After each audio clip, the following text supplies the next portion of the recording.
Hello, everybody.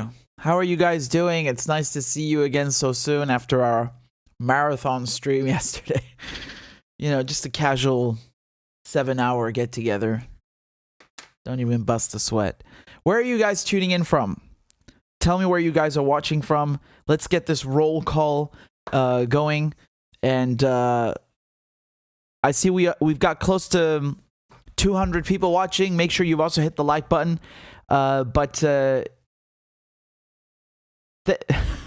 Thank you, Restless Native. I appreciate your comment. There we go. It's whizzing past now. I'm seeing everybody. London, Switzerland, Minnesota, Toronto, Monroe, New York, New Jersey, Michigan, Springfield, Germany, New York City, Russia, Indonesia, Brazil, Australia, Chicago, Japan, England, Malaysia, Philippines, Burkina Faso. I can't keep up. Serbia, wonderful. Amsterdam, Sydney, Trinidad, Scotland, Birmingham, Lisbon. That's amazing. Pakistan, I love this. That's so great. That's so great. Macedonia, wonderful. India, Morocco, ahlan wa sahlan. That is absolutely amazing. You guys rock. You rock. I see we've only got 130 likes though. Make sure you hit the like button because we've got 200 people watching, but only 130 likes. Come on, man. Let's pump these numbers up. You know, I was really grateful that you guys stayed for so long yesterday. You know, we had a lot to cover. How did you guys get the notification for this live stream? Did you see it by accident, or did you get it from Telegram or the newsletter? Like, I'm interested to know. So I get an idea which methods are working more than others. Again, I know when you go to watch a video on YouTube, the first thing they do is they spam you for the first minute with their sponsor, or they nag you to subscribe. This is not a gaming channel. This is not a cooking channel. You know, there's no messing around here. We're doing politics, and we're in an era of neo-McCarthyism, and they're shutting down people left and right. I mean, no pun intended. And I'm about to get into that story. You know what I'm going to talk about in a second. But this is really important. It's a public service announcement that I'm telling you guys. Please make sure that you subscribe to this channel, at least on one other platform. So, for example, Rockfin. It doesn't cost you a penny.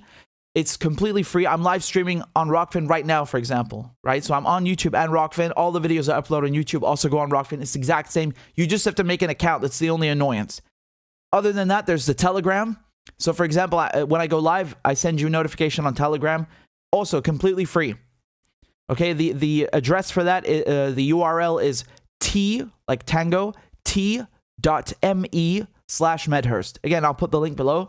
And there's also the newsletter or Substack. It's also completely free. It's just so we have a backup. That's the entire reason that I'm nagging you about this. I know you want me to get to the politics, and I will in a second, but it is intricately related to what I'm about to discuss. And you guys know the atmosphere we're in right now is a bit toxic. It's quite dangerous. And we're walking on eggshells, right? So God forbid, hopefully nothing happens to this channel. I hope everything will be okay. Keep your fingers crossed. But just make sure you are on at least one of the alternatives, because, again, these are rocky times. And by the way, you guys asked me, a lot of you asked me to make a channel on Rumble. I just got that set up a few hours ago. I haven't uploaded anything yet. I'm still trying to figure out the bits and bobs, right? So give me a moment, but once that's set up, I'll of course send you a link for that. And there's also Odyssey, I think. They asked me to join a while back, and unfortunately I was drowning in work, but now obviously is the time, right? So I'll take care of all that. Also, Telegram's pretty cool. I mean, I like just being able to drop in and there, you know, you can react to messages. I know this is not the most important thing in the world. You can react to messages in Telegram, and I didn't know you have to enable that by default. So I did, and now we've got a whole wide of raging emojis. So very good, very good. In any case, yesterday we were, I think, 1,600 people on Telegram. We're at 2,300. Not bad, not bad at all. I see 2 of you already joined just in the last minute. Very good. Let's keep it going. In any case, we're at 300 people watching, 300, but only 220 likes. Come on, guys. Come on, hit the like button. I can't remember which one of you said this, but don't cheap out. Here's the Telegram link. I'm pasting it for you in the chat.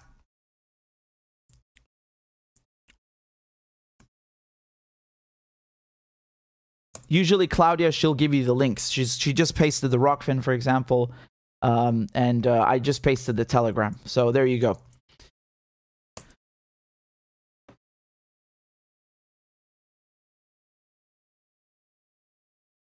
Okay, guys, let me jump right into the next. Let me jump right into the first topic that we wanted to discuss today. So, give me a second just to pull this up.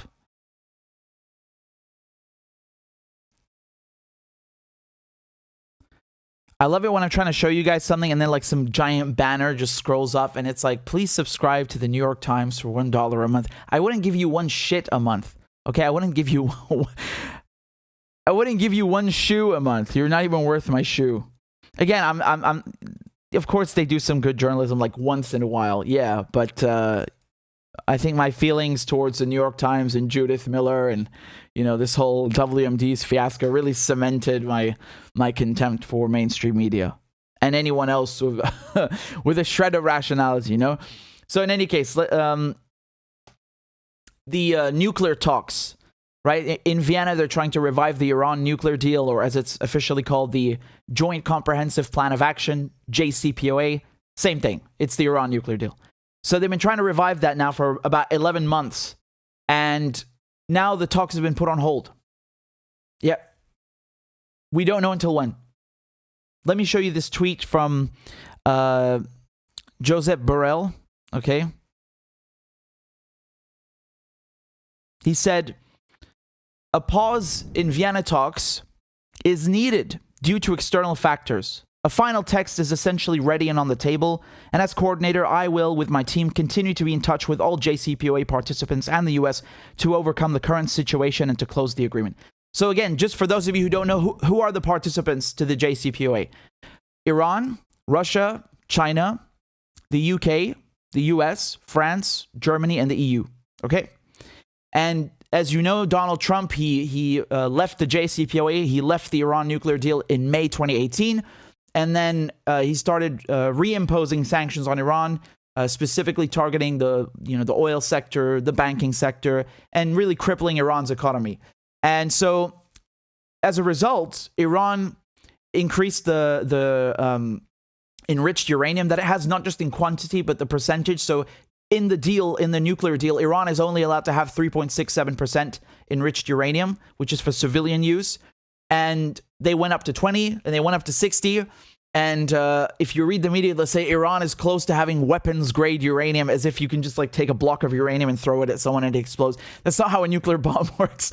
You need to have a delivery system, a vector, a payload. It's so much more complicated. Iran is nowhere near what they say. They've been telling you for 30 years, Iran is weeks away from having a bomb. No, it's not. But there is something called breakout time, and the whole point of the deal is to delay that, right? So the idea was Iran goes back to the limits. Okay, they put the higher, the more advanced centrifuges away. They stick to 3.67%. There's IAEA verification with the additional protocol. And in exchange, the Americans lift the sanctions, okay? And as you can see, Borrell is telling you himself, a final text is essentially ready and on the table. So they were days away, right? And I was interviewing Professor Marandi, who's an advisor to the Iranian delegation, just 2 days ago. Go watch it. It's on the channel. The chief negotiator of the Iranian delegation, I interviewed him as well. It's also on the channel. The Russian ambassador who's leading the Russian delegation, I interviewed him as well. It's on the channel. Go watch all of these things and all the other videos I've done, because it'll give you all this context that you need to understand what's going on that isn't curated and filtered through mainstream media rubbish. So why are the talks now on hold all of a sudden? Especially when they were just so close. They were so close to getting everything back in place, right? Getting the United States to rejoin the deal, lift the sanctions and Iran's nuclear program, which again, I must stress is a civilian, it's not a nuclear weapons program. And any signatory to the Nuclear Non-Proliferation Treaty, the NPTT, has the right to a civilian... to the NPT has the right to a civilian nuclear program. In any case, look at this headline over here from Bloomberg. So they're saying Iran nuclear talks suspended as window closes on key deal. Okay, and you go down here and they say exactly what I just told you, everything that I just told you, and the reason that this has happened, there's a couple of reasons, and the mainstream media, they're only going to tell you a few of those reasons. I'm going to give you all the reasons. Number one, it's the war in Ukraine. When Borrell is saying external factors, right? As I showed you this tweet over here, he's saying that a pause is needed due to external factors. He means the war in Ukraine, and specifically because Russia came out just a few days ago and the Russians said, hey, wait a second. If the deal is signed and everything is back in place with the JCPOA, we don't want you to punish Iran for having economic ties with Russia. Okay, that's what the Russians are saying. They want a written guarantee, at least at the level of Secretary of State. So that's Blinken right now. Could be the president. It doesn't matter. They don't care. The Russians want a written guarantee that if the sanctions are lifted on Iran, Iran won't be punished with other sanctions just because it has strong economic and trade relationships with Russia. Do you understand? Because that's what the Americans think they're going to do. They think that, okay, great. You know, we'll get back in the nuclear deal. We'll lift the sanctions on Iran, and the oil prices will come down. But then we'll hit Iran with other sanctions because they're dealing with Russia, and we've sanctioned Russia. That's how it works, right? If you sanction Russia, and then someone deals or trades with Russia, you also sanction that person. That's why sanctions isolate countries. So that's what the Russians asked for. Now, of course, you could also argue from the other point of view that the Russians are trying to stall because right now, oil prices have gone up, right? The Americans have placed a ban on Russian oil imports. Russia is one of the world's second largest oil producers. And so even though Russia is being sanctioned, the price of crude is the highest it's been since 2008. So Russia is actually making money from these higher crude prices, for crude oil, right? I think it's $135 a barrel just yesterday. We were looking at it together. So the Americans are saying, well, the Russians, they want to stall the deal now because the oil prices are high and they want to profit from that and recoup some of the costs that have been incurred from the sanctions. Could be. Either way, that is certainly a factor that is causing the nuclear talks. It would appear, ostensibly from what they're saying, that will cause the nuclear talks to be stalled. Now, that's not everything, though. That's not everything. Because just yesterday, March 10th, it turns out that the Americans seized Iranian ships that were carrying oil, which is another word for piracy. When you have country A and country B that are just trading with each other and you go and steal the cargo, you're a pirate. So it's state piracy. And let me show you this story, right? So this is from the Associated Press. U.S. seized Iran oil cargo as Biden considers easing sanctions. The U.S. has quietly seized the cargo of 2 tankers suspected of transporting Iranian oil as part of an elaborate sanctions-busting scheme involving forged documents and the repainting of a ship's deck to cloak illegal shipments. Okay, so it was a Greek-managed vessel, and the cargo was worth upward of $38 million. So do you understand that this is not a game? Like, oil is quite valuable, and this is obviously not the first time. During the Trump and Biden administrations, the Iranians were sending fuel to Venezuela because Venezuela has crude itself, but it can't refine it. So the Iranians were like, you give us gold and we'll send you fuel because you need fuel. So that was the deal, right? And by using gold, they don't have to, they can circumvent sanctions by de-dollarizing and just using gold. And so the U.S. would come in and steal the ships, right? They would come in, commandeer the vessels, and then take the cargo and sell the oil and keep the proceeds, right? It's piracy, complete piracy. So they've done this multiple times under Trump, under Biden. They both done the same thing. And then also in the Bank of England in London, in the city of London, Venezuela has about $1 billion worth of gold in the Bank of England. And the British said, you know what? Maybe that's not your gold after all. We think that Guaido is the president. So we're going to have a legal dispute now about who is the rightful owner of this gold and who's the rightful legitimate president of Venezuela. So that gold is bogged down. So that was also a way to stop the Venezuelans from buying gold from the Iranians. So you see, they've been trying to create problems to block the Iranians from offloading their oil, because Iran is producing a lot of oil, but it can't sell it because of sanctions. It just has nowhere to go. And that's cutting off revenue. Needless to say, it cuts off revenue. But now the Americans have an incentive to get this deal done because the oil prices are up. And the Americans at home, Biden is trying to explain this away by, oh, it's Putin's price hike. Right? I mean, you banned the Russian oil, so obviously the price is going to go up further. It's not just Putin. It's not just Russia. But I can definitely see why the Americans want this to be over with. Now, Professor Merendi, again, he's an advisor to the Iranian delegation. He was here just 2 days ago in the studio with me. He went on El Mayadeen just earlier after this news broke that the talks have been placed on hold. And look at what he has to say. So he said that the main obstacle is the U.S. refusal to lift sanctions. Okay, that's what Merendi was telling El Mayadeen.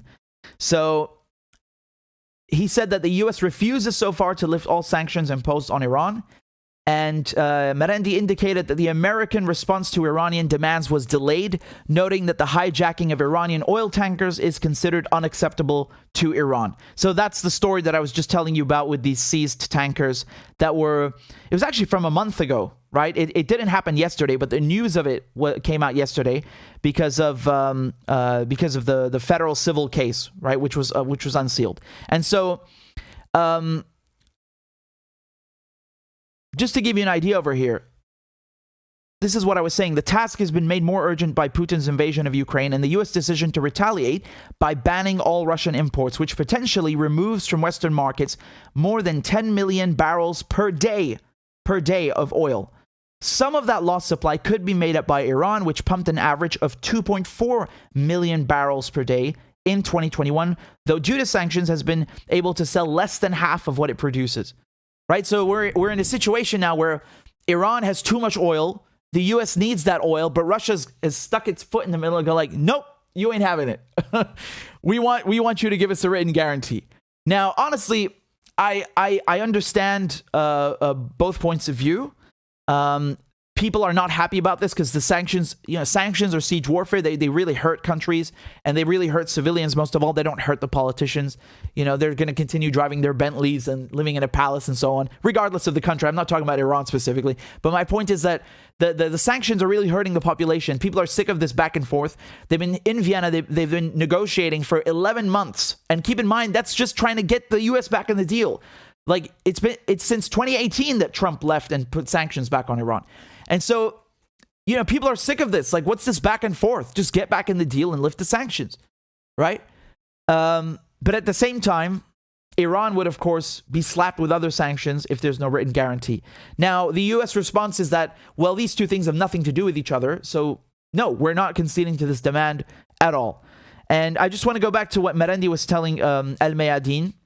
So he also revealed that there are problems between Moscow and Washington, explaining that the main obstacle is the American refusal to lift all sanctions imposed. Okay? And Merendi added that the guarantees requested by Russia are directed to the United States and the West, not to Iran. So when they say all sanctions, you might be thinking, well, yeah, of course it's all sanctions. But there's a point to be made here. The Americans don't view it that way. They're trying to be a little sneaky with this. They think that, okay, well, these sanctions are nuclear related. These sanctions are for your human rights abuses. These sanctions are because you're funding terrorism, or they call it malign activities in the region, which is basically like, sending weapons to Palestinians to resist. Remember armed struggle, which they keep talking about in Ukraine and how beautiful it is that people are resisting the Russian occupation? Well, I'm so glad that they've seen the light. Maybe now they'll go easy on the Iranians helping the Palestinians resist occupation, or the Lebanese or the Syrians. Who knows? Right? So the Americans try to divide the sanctions up into these groups, but you can't do that. It doesn't matter what you call it. You can call it any sanction you like. It could be an ice cream sanction or a nuclear-related sanction. I don't care what the label is. Because in the nuclear deal itself, in the text, if these reporters, if half of them, just half of them bother to actually read the text, they would see that this is unacceptable. Okay? Because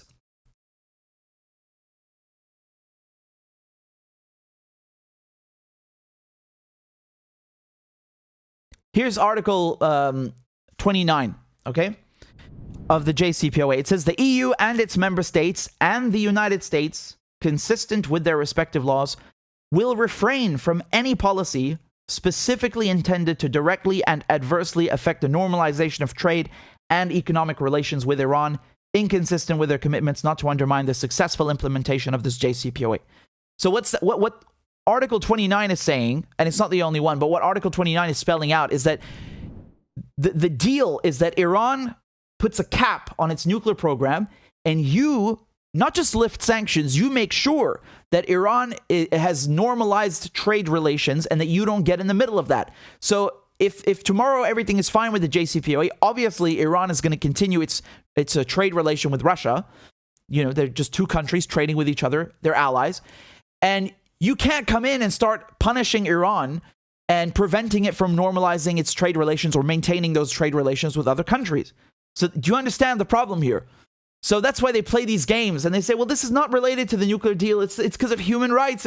No. You can't play this game. And what Iran has been angry about is this. This is one of the biggest points, is that you need to lift everything and not just pick and choose what sanctions you want and play games. So I just want to show you a little bit of what other people are saying, right? So first of all, let me show you this tweet from Marandi. He was saying, U.S. piracy and the confiscation of 2 ships with Iranian oil cargo, the remaining so-called terrorist designations, new U.S. demands, as well as the U.S. failure to remove more companies, businesses, and individuals from the maximum pressure sanctions regime are key problems that must be resolved. So again, let me break down what Marandi is saying here. Maximum pressure is the campaign of sanctions that Trump and Pompeo started, right? They called it that, maximum pressure. So basically, we're going to put as many sanctions as we can on Iran, at 1,500 sanctions. We're going to put as many sanctions as we can on Syria, the Caesar Act sanctions, and then Venezuela, and so on and so on. So they called it maximum pressure campaign. So that's what it means. But look at also here what Marandi is saying, the remaining terrorist designations. So the issue with the Western side in this case is the United States has gone and designated the IRGC, the Iranian the Revolutionary Guard Corps, right? So basically, the Islamic Revolutionary Guard Corps. They've gone and designated the IRGC, which is an elite force in Iran's military, right? It has its own branches afterwards, like the Quds Force and so on. But they've designated that as a terrorist organization. And just to give you an idea what that means, Press TV was banned because of that. You know how this is how sneaky they are. So they'll say, look, this incremental, this pivotal part of Iran's defense forces are terrorists, and we don't like this news station, Press TV. So we're just going to say that Press TV is controlled by the IRGC, and since we have sanctions on the IRGC, we're going to go and steal the domain name, the PressTV.com website. That's how they work. You see, and the irony here is that Trump did that. And Biden keeps it, of course, and he uses it and acts on it. And as he did last year, he banned Press TV and 30 other news outlets. They didn't ban them. They literally stole the websites, just to give you an idea. So it's a worldwide thing. And that's the games that they play. And I also heard from other people that someone who, for example, served in the IRGC, they arrested them in the U.S. and they treated them like terrorists and so on. Do you understand the issue here? So it's like you just take any branch of the U.S. Armed Forces. It doesn't matter. It doesn't have to be special forces necessarily, but let's say the Marines, just as an example. I don't think you can compare one for one the IRGC, the Islamic Revolutionary Guard Corps, and the Marines, but just as a hypothetical. Imagine if they declared the Marines are a terrorist organization, and then, you have one guy who served in the Marines traveling on holiday to this country, and he's arrested. And then this one is, they freeze his bank accounts. Do you see the kind of massive problems that this starts creating? Never mind for the country itself, because they then use this, of course, to start saying, well, that guy who's in a cabinet position in Iran, who's a high up position, he was in the IRGC. He's a terrorist, so we're going to freeze his assets, and then other countries will refuse to trade, and so on. It's always a domino effect with sanctions. And I'm just trying to make this as simple as possible so people get the idea. But this is also a very strong point of contention that the IRGC terrorism designation has to be removed. So here, take a look at what Iran's foreign minister was saying here on Twitter just yesterday, saying, I had a productive conversation with Josep Borrell.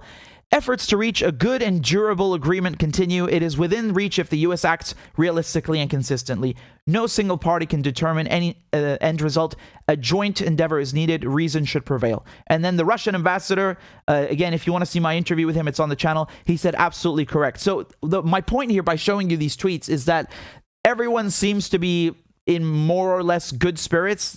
You don't have people coming out and saying, oh my God, it's over, the deal is done. No, they seem to be keeping it more or less cool. And here's the Russian ambassador with again, the EU coordinator, Mr. Enrique Mora, who decided to take a pause in the negotiations.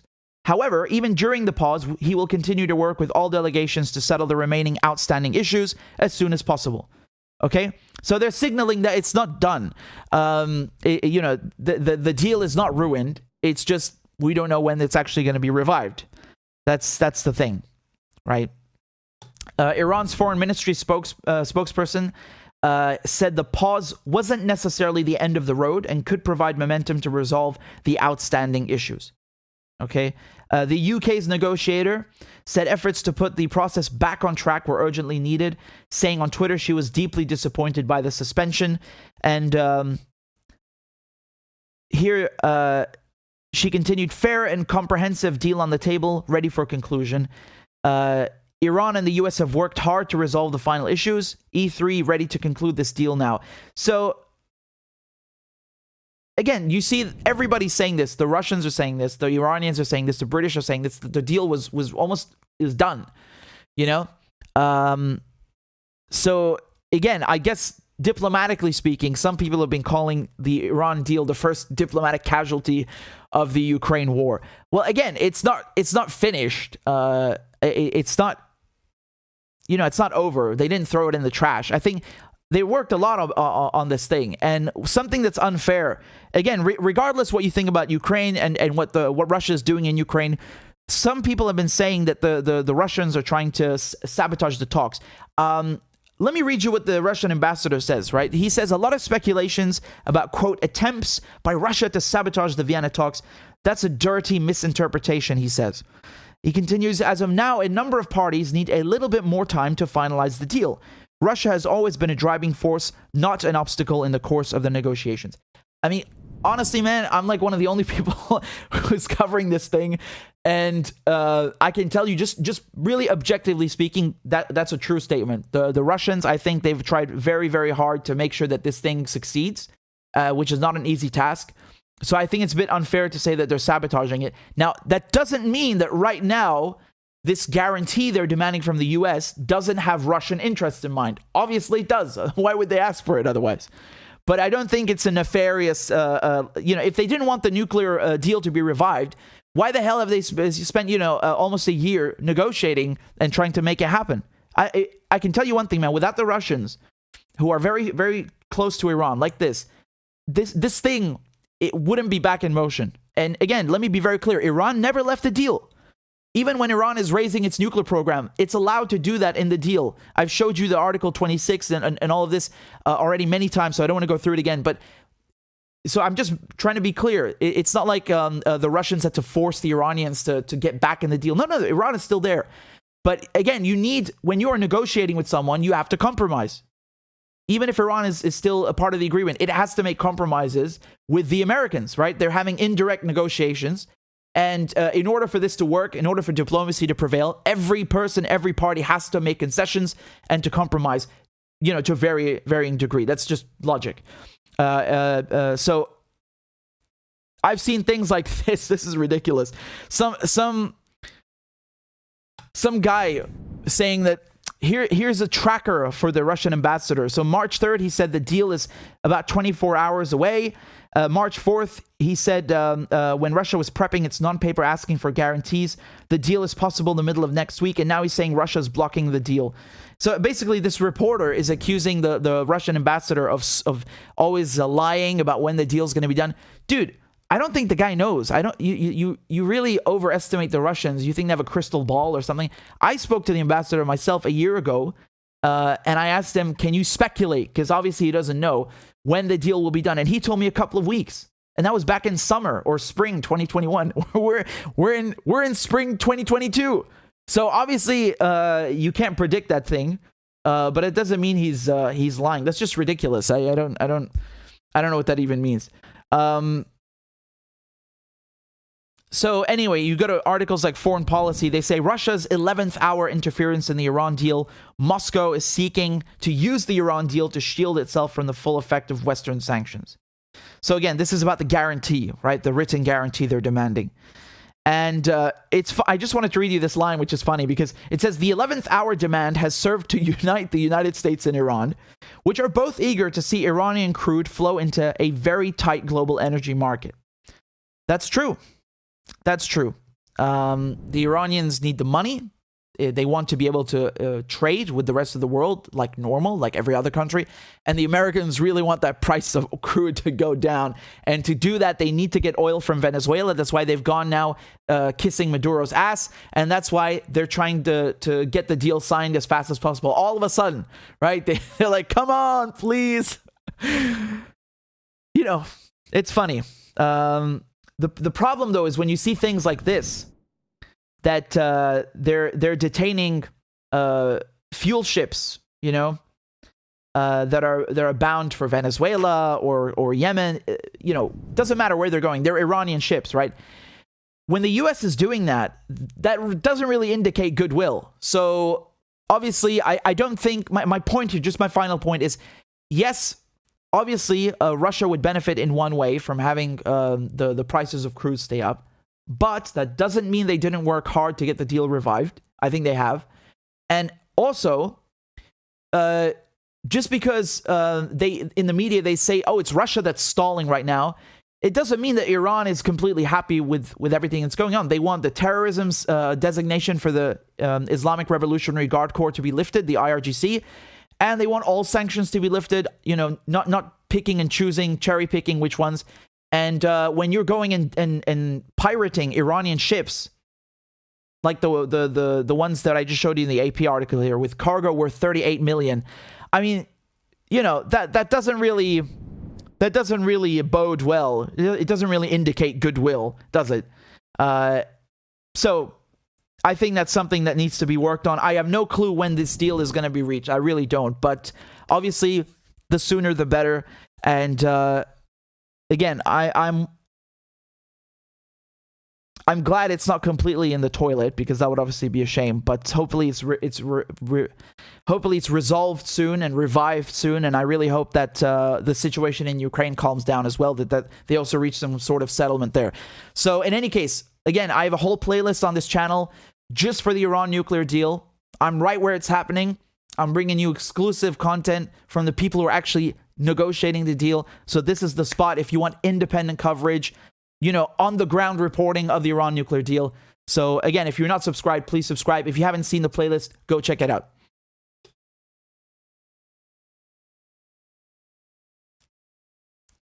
We have 600 people watching. Very good.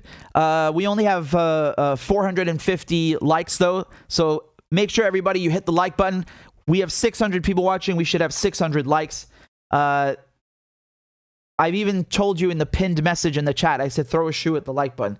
One of you sent a super chat. Hold on. This was from Kevin. Kevin says, Israel doesn't want Iran to have any nuclear technology, not even for medical or power generation.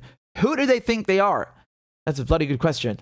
The Israelis are not just antagonistic in this regard, but also complete hypocrites. They have their own nuclear arsenal, which They've failed to declare. They've refused to sign the Nuclear Non-Proliferation Treaty, so they're not a party to it. And then they say like Iran is a menace to the region and it's a threat for the security of the region. What do you mean? Like Israel is the only one with a nuclear arsenal in the Middle East. It's not Iran. I mean, Iran is already a bit further away, but it's not Syria. It's not Iraq. They don't have nuclear warheads. You do. You, the Israelis, and you don't. You know what the irony here is? Under the JCPOA and the additional protocol and the Nuclear Non-Proliferation Treaty in Iran, the IAEA inspectors. So these are the UN inspectors from the International Atomic Energy Agency. They can go into any nuclear facility they like, unannounced. They can just come in and start sweeping the place and checking if Iran is abiding by the deal and by its commitments. And they even have cameras in the nuclear facilities that are broadcasting to Vienna 24/7. And they also have special seals that cannot be tampered with on the sensitive equipment. I mean, every single thing that you can think of to make sure that a country is not developing a nuclear weapon, they've put that in Iran. So honestly speaking, if you wanted to be sure of one place on this planet where they're not making nuclear weapons, it's Iran, because it's under such scrutiny and surveillance. And Iran agreed to that, right? It wasn't forced. I mean, some people, of course, would perhaps correctly argue that in a way Iran has been coerced into this position. It shouldn't have to be slapped with 1 million sanctions to do that. When Israel is getting away scot-free with its nuclear arsenal, no one sanctions Israel. There are no IAEA inspectors. But my point is that Iran is abiding by the nuclear deal. That's not me saying that. It's the IAEA saying that. It's the text of the JCPOA. It's not my opinion. It's an objective fact. And the Israelis have no inspections. They do not cooperate whatsoever with the IAEA. Their nuclear arsenal is undeclared. No one knows where, how many they have. I mean, there's an estimate. I think it's maybe around 100 warheads, but don't quote me on that. But you get the idea. So it's very ironic when they try to project like who's a threat. It's really ridiculous. So yeah, who do they think they are? It's a good bloody question. Faye says, as an Iranian, I absolutely hate this whole deal. What you hate about it exactly? Because I've heard mixed opinions from a lot of Iranians. A lot of people just want the sanctions to be lifted, and others they just hate the entire thing because it's not giving enough concessions for Iran. One thing that I would say in general is I think that it's it is a diplomatic endeavor. Obviously, it's a diplomatic agreement, but at the same time, it does feel like Iran's being bullied into it, right? I mean, it's a double standard. Like, how come Iran is treated this way, and even though it cooperates with the IAEA, but Israel isn't, and Israel is actually has lethal warheads? You get what I'm saying? Like, there's a clear double standard there and unfair treatment. So Faye says, I can't stand that Iran has to obey to so many rules and yet still be seen as terrorists and bad guys. Yeah, absolutely. That is completely unfair, and that's what makes me very angry, because in the media, they lie so much. They tell you like Iran has a nuclear weapons program. No, it fucking doesn't. And this is really bad. It's not just the mainstream media. I've even seen people like in independent media who are obviously not very well versed with it, saying that, yeah, the nuclear deal is good and Biden should rejoin the nuclear deal because that's the only way you can make sure that Iran is not developing a nuclear weapon. No, it's not the only way, because Iran is not developing a nuclear weapon, period. They have a fatwa, a religious decree against nuclear weapons. So just from a religious standpoint, never mind a political one, they have no interest in developing nuclear weapons. And the idea that even when Iran complies, and I'm going to show you, like, look what the IAEA was saying back then. They still smear it as a threat. The Israelis make no sense with this, because they're at the same time opposed to the nuclear deal, but then they complain Iran is making a nuclear bomb. Okay, well, if you're so afraid of Iran making a nuclear bomb, even though they're not, why are you against the nuclear deal, which is literally the best thing imaginable in terms of monitoring and verification to make sure that Iran is not developing a nuclear bomb? You know why they're against it? Because they're liars. It's not about the nuclear bomb. They they know perfectly well. They know that Iran is not interested in nuclear weapons. What they want, and this is why Trump left the nuclear deal, because, he was being pushed by the Israelis to do this. The reason he left the nuclear deal is because they don't want to just cap Iran's nuclear program, which is against civilian, not weapons.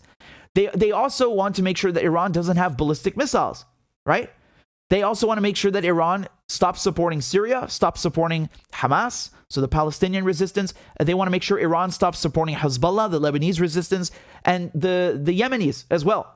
That is the real reason. And they even say it. They say if the deal doesn't go far enough. You remember Trump's like, it's a terrible deal. It's the worst deal in modern history. That's what they mean. And so you see that they're liars. It's nothing to do with nuclear weapons. That's just the propaganda. It's the buzzword that they get you to go like, what? Nuclear weapons? Oh my God. That's how they get the masses riled up. And they get the masses to go against Iran. But it's nothing to do with nuclear weapons. It's about rockets. And plainly speaking, how are you going to come here and say Iran can't have ballistic missiles when you, the Israelis and Americans, you don't just have ballistic missiles, you have intercontinental ballistic missiles, nuclear warheads. What hypocrisy. They just want Iran to be defenseless. That's what the real thing is. And it's not even a thing. It's not just about Iran. I can give you the example of Egypt in the 60s. The Egyptians they got these German Nazi scientists to work with them, which I think that's stupid and that's wrong. But they got these German scientists to help them build a ballistic missile program. And you know what the Israelis did? The Israelis started going after these scientists and assassinating them, just like they've done in Iran in the last couple of, so from 2010 to 2012, and then again in 2020 with Fakhrizadeh. They've killed 4 or 5 nuclear scientists. This is what they do. And it's just about making sure that Israel has what they call a qualitative edge. Right, so that Israel maintains supremacy in the region in terms of military capabilities. This is it's the same mentality that explains why the Emirates, remember the Emirates normalized ties with Israel under the Abraham Accord? The Emirates thought that, okay, if we establish ties with the Israelis, the Americans will sell us F-35, the fighter jets. And then the Israelis they're like, what? No, you can't give them those jets. We have those jets. Give them some crappier jets because we want to be the best in the region. So this is all about making sure that the Saudis and the Israelis, which are the the regional policemen and the mad dog in the Middle East, they can act as successful proxies for the United States and help them keep the Middle East in check and, basically help them run the region. That's what it's about. So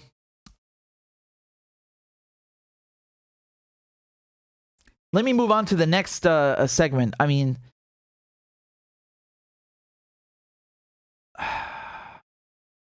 So you guys know why I was asking you to please sign up on Telegram, because there's more censorship here.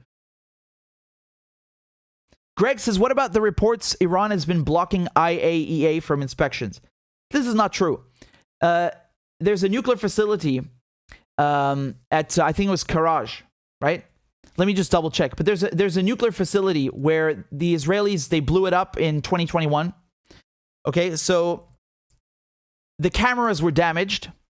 It's not Natanz. Natanz is one of them. I think the other one is... Give me a second. I'm just going to find it. I hate that when you have it on the tip of your tongue and then you lose it.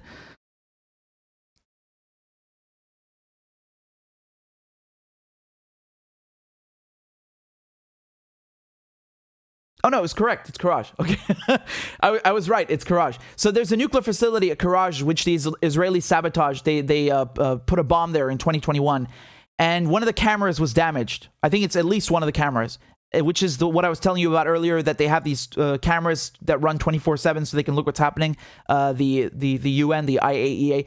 And the Iranians said that you can't come in, meaning the IAEA, to replace the camera until we finished our investigation and we find out what happened. And so you hear in the media, oh my God, the Iranians are blocking the inspectors. Yeah, but why did this whole situation happen? It's because Israel blew up the fucking nuclear facility. Like there's no blame on the Israelis. The camera wouldn't be broken if the Israelis hadn't blown it up. It's not the Iranians who did that to find some reason to block IAEA inspectors. This is such nonsense. So you see how they take something and they completely manipulate it in the media. Another example that I can give you is in November 2020, the Israelis, they assassinated Mohsen Fakhrizadeh, which is a nuclear scientist, an Iranian nuclear scientist, just outside Tehran. And as a result of that, the Iranian parliament, the Majlis, they held a vote, and they agreed that after 3 months, if there's no solution reached in terms of the sanctions removal and getting the US back in the nuclear deal and all this, then they will stop cooperating with the IAEA, not fully, but just on the additional protocol. And so why did they say 3 months? Because this was back in November, and they were waiting for the US election results to come in, and then for, we already had the results, for Biden to be inaugurated in January. That's the whole point. So they were basically giving Biden to get time to get inaugurated, because he promised he would get back in the deal, and then to fix this whole situation. And that didn't happen, right? So you look, we're in March 2022. The US is still not back in the deal for various reasons. But as a result of that, the Iranians stopped cooperating with the additional protocol. And part of that was that the inspectors could come in and collect this footage from the cameras, right? That were hooked up in the facilities. So the Iranians said, okay, we're going to keep recording on the cameras, but we're not going to give the IAEA the footage. We're going to put it aside. And if everything is fixed in terms of the sanctions removal and the nuclear deal, then we will hand over the footage to you. So it's put like in a black box, right? That's what they call it. And so every single month, you have the Director General of the IAEA, Rafael Grossi, who flies to Tehran, to the Iranian capital, and he renews this agreement, this black box agreement with the Iranians. So, because otherwise the Iranians said, if you don't, like, we're going to put this footage aside, but if there's no solution within a few months, we'll destroy it. So that's their way of having leverage. It's always been that way with the Iranians. They complied for a full year, even after Trump left. So May 2018 to May 2019, they changed absolutely nothing in how they were abiding by their commitments under the nuclear deal. They kept following it to the letter. And it's only after that when the Israelis bombed Natanz nuclear site and Karaj, and they killed Fakhrizadeh, and Trump assassinated Soleimani, and all of these attacks on Iran. Every single time the Iranians it was tit for tat. They would raise the level of uranium enrichment, or they would increase the number of centrifuges and cascades and replace them with the newer IR centrifuges. So it's always, Iran's always been following this agreement and trying to create leverage to save the nuclear deal. It's the Americans who left it. It's the Israelis who've been trying to sabotage it. So I think it's very, very disgusting to accuse Iran of bad faith. Man, I don't even know how much patience they have. They actually have a lot of patience. I think they've been very, very diplomatic about the whole thing. Really, more than other countries would be, more than I would be in their shoes. So, Blanc Bena, thank you very much for the donation. I appreciate it. You're very kind. And just give me a second. I want to see if you guys sent any comments. I see Christine just raised their pledge on Patreon. Thank you very much, Christine, and thank you very much also to Matthew for signing up. Yo, this is crazy. Do you guys know at what number we're at on Patreon? 592. We're literally 8 subscribers away. 8 subscribers away from hitting the goal. I mean, this is phenomenal. Look at that. We were on this yesterday. We were at 583, and after I already went to bed, and I came back, and I was just about to go live, I see that we've hit an even higher number. Absolutely amazing. That's amazing.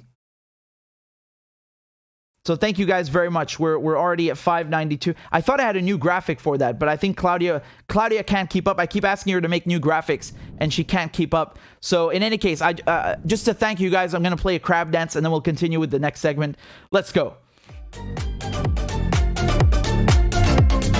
Clap for that, you stupid bastard. Corn Pop was a bad dude, and he ran a bunch of bad boys. Listen, fuckhead, you have fucking crossed the line, claiming I'm the enemy. You got that, you goddamn son of a bitch? I don't give a fuck what you think, bitch. Good morning. Sunday morning. Cut that bitch off. Thank you for Iron Dome, which is a technical marvel. والله انتوا كلاب بصراحة يعني ماشي نشتغل عادي After we lied, we cheated, we stole. Why you texting? Why? You're getting nervous, man. Calm down. It's okay. Suck my dick and choke on it. I yield my time. Fuck you.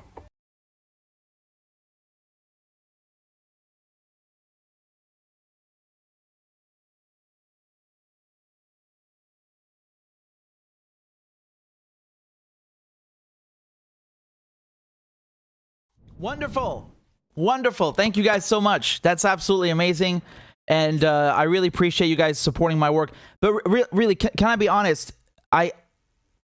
More than anything, I would really ask you guys not to go and donate and to support. I appreciate that. But seriously, right now, the best thing you can do, if you want to do me a favor and yourself a favor, make sure you subscribe on something aside from YouTube. Because this censorship is going insane, and that's the next segment that I'm going to get to in a moment. Please make sure you subscribe on Telegram or Rockfin or the newsletter. All of this is free, and that way we have a backup. This is so important. It's really crucial. I'm not exaggerating. We are really in a desperate moment like that. So please do that if you do anything. So I want to show you now what's happening with this censorship. They're going absolutely bananas. This is really unbelievable. Let me just get the browser up for you. One moment.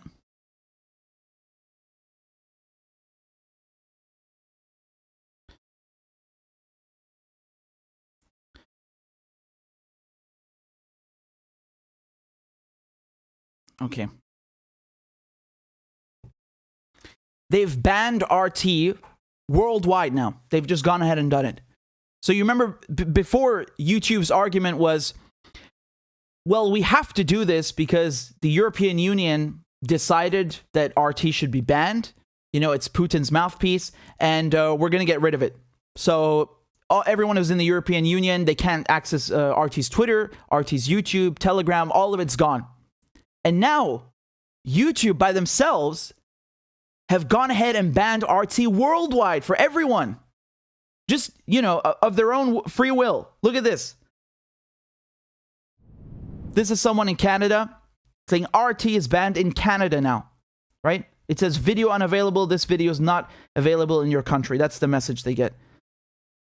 Over here in the United States, the home of free speech, allegedly, this channel is not available in your country. It's the exact same message that I get in Europe.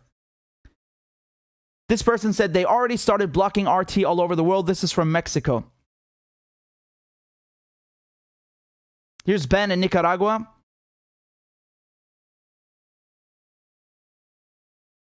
See?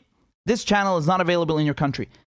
And here's the message from YouTube. Do you want me to read you their announcement? I mean, this is absolutely unbelievable. These are really scary times. These are really scary times. This is exactly why I tell you guys, please don't just subscribe here on YouTube. Go make an account on Rockfin and subscribe there. It's free, or subscribe on Telegram or the newsletter on Substack. All of this is free, and we have to have these alternatives. Here's YouTube's announcement. They said, our community guidelines prohibit content denying, minimizing, or trivializing well-documented violent events. We are now removing content about Russia's invasion in Ukraine that violates this policy. They continue, in line with that, we are also now blocking access to YouTube channels associated with Russian state-funded media globally, expanding from across Europe. This change is effective immediately, and we expect our systems to take time to ramp up. Since our last update, our teams have now removed more than 1,000 channels and over 15,000 videos for violating not only our hate speech policy, but also our policies around misinformation, graphic content, and more. Our systems are also connecting people to trusted news sources, whatever that means. So far, our breaking news and top news shelves have received more than 17 million views. In addition, we recently paused all YouTube ads in Russia, and we've extended this to all the ways to monetize on our platform in Russia. So everyone in Russia, basically, they can't monetize their videos anymore, all the content creators there. So they're saying here that they're removing content that minimizes, right? that is denying, minimizing, or trivializing well-documented violent events. What does minimizing mean? Can you maybe elaborate on this, extremely abstract term, minimizing? What does that mean? Who gets to decide the definition of minimizing in this context? Does that mean asking a question? I'm speechless. I just don't know. I don't know how people can accept this. I don't understand how people can accept this madness, right? And here they say YouTube channels associated with Russian state-funded media. What do you mean associated? Are they state media or are they not? What does associated mean? And here underneath they say we've removed these people for, violating our hate speech policy. How much do you guys want to bet that YouTube is doing the same thing that Facebook and Instagram and Twitter are doing, where they're now allowing hate speech against Russians? Not Vladimir Putin, the president, not his cabinet, not just his entourage, and his ministers, but just Russians in general. How much do you want to bet? So again, we're in a situation now where hate speech against Russians is okay. Calling for their assassination is okay. But that kind of hate speech, other kinds are not okay. Well, hold on a second. Why isn't all kinds of hate speech banned? Why is it just, we'll allow it against Russians, but then we'll ban it for everyone else? How does that work? And what about misinformation? Who gets to decide what that is? Misinformation. Jesus. I mean, if I go and turn on CNN or Fox News or MSNBC, which are all on YouTube, my brain can't watch for more than 2 minutes. I lose it. Talk about misinformation. Those guys lie 15 lies a minute. You can't keep up. You take a 30-second clip, you've got 10 lies to debunk. It's unbelievable. Misinformation is basically anyone who doesn't agree with the NATO narrative, anyone who doesn't agree with liberal orthodoxies and who dissents and diverges even just a little bit from the official narrative, banned. Boom, you're gone. We don't tolerate dissent. Again, this is the state of affairs. This is where we are right now. And again, they started with Alex Jones, and who cared? Because, Alex Jones is a nut job, right? He's just a conspiracy theorist. And then they started with RT. They banned RT in Europe because they say they were forced to by the EU. There was a legal demand. And what about this? You went balls to the wall and banned RT globally? Under whose orders? You just decided that this is misinformation and that people in the world are too stupid to watch both sides of the story and make up their own minds? Unbelievable. Absolutely unbelievable. You guys don't understand how shocking this is. It's not even about RT. They do this with, because people come here and say, are you defending the Kremlin? Putin, Russia. Yeah, what about Press TV when they banned Press TV? Also on YouTube. What's up with Press TV and Telesur and CGTN? Every single foreign media outlet, you're going to find some reason to justify banning it.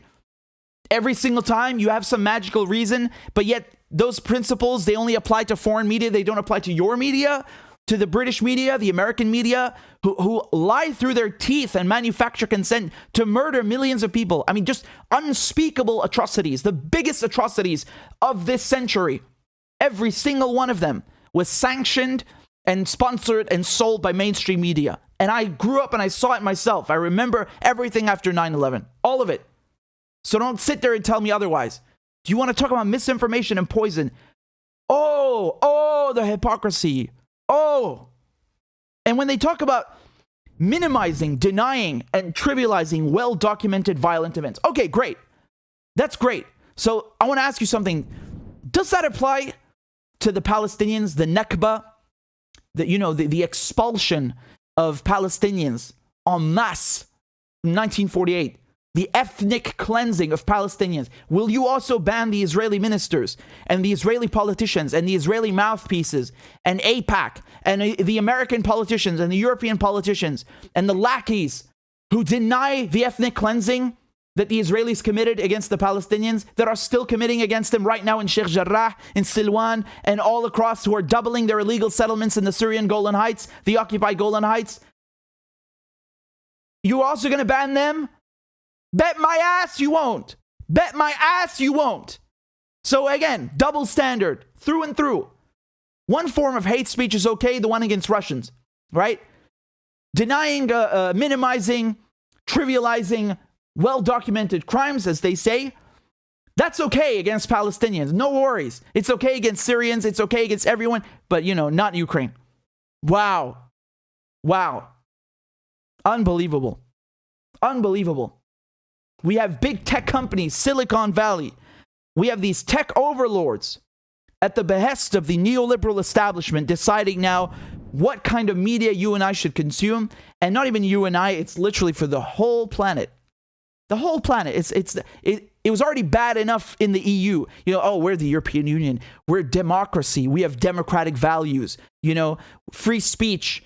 And we and because we are so free, we bestow upon ourselves the moral right to conquer others and bomb others and project onto others our values because we're the moral arbiters of the world. And yet you look at them and they smell funky. They're full of shit, right? Because everything they say is a lie. There's no free speech. There's nothing democratic about any of this. You have a few bureaucrats sitting in Brussels who decided just to stick their heads up their own asses and decide that no one else can consume opposing viewpoints because NATO must prevail. And if you diverge from their liberal dogma, then you must be outcast and just shunned and exiled. I mean, it's unbelievable. You think it's, who cares about the network that must not be named? I'm scared to say the name now, right? Who cares about them? Who cares about that? That's just state media. Oh no, you didn't understand. Because when you look at what YouTube's saying, they're saying affiliated. What does that mean? Anyone could be affiliated all of a sudden, right? When they were doing the Russiagate nonsense, anyone they don't like, and they're still doing it now with this new McCarthyism, anyone you don't like, you can just accuse them of being a foreign a spy or asset or a Russian. It's like in the 1950s, you destroy an actor's career or this politician's career, just accuse them of being a communist sympathizer. And so that was McCarthyism, the Red Scare, the witch hunts, and we have a revival of that now. And this is what they've been waiting for, man. You don't understand. It's not that RT, the network that must not be named, is particularly worse and lies particularly more and is particularly more biased than, let's say, CNN. That's not the issue. The thing is, these neoliberal establishments and the extensions of the US propaganda machine, Facebook, YouTube, all of these companies, they've been dying for this moment. They have been waiting for this moment to go balls to the wall and expel and silence and crush anyone who diverges from their official narrative. They've been waiting for this moment. It's nothing to do with what's happening in Ukraine. Please criticize Russia where it's warranted and it's legitimate. Criticize Russia. By all means, do it. No worries. But don't come here and tell me that they're doing this banning of RT for your own good. Or because it's particularly worse than other times. It's actually the opposite. RT has been extra careful during these last weeks. They didn't say that XYZ happened. They say the Kremlin claims that XYZ happened. They were actually treading on thin ice because they knew what was going to happen, right? So again, it's not because RT is particularly worse. You want to talk about state media? Jesus Christ, man! You guys don't understand how bad the BBC is. You don't understand Channel 4, ITV, Sky News, Fox, MSNBC, CNN. You don't understand the New York Times, the Washington Post, how much they fucking lied to start the war in Iraq. You just don't get it, man. I feel like people, they have no collective memory of this. Everyone's just forgotten about that. You want to come here and talk about state media? In the US, in the West, you don't need state media. You know why? Because you have corporations who own the media and own the state. And so you end up with corporate media.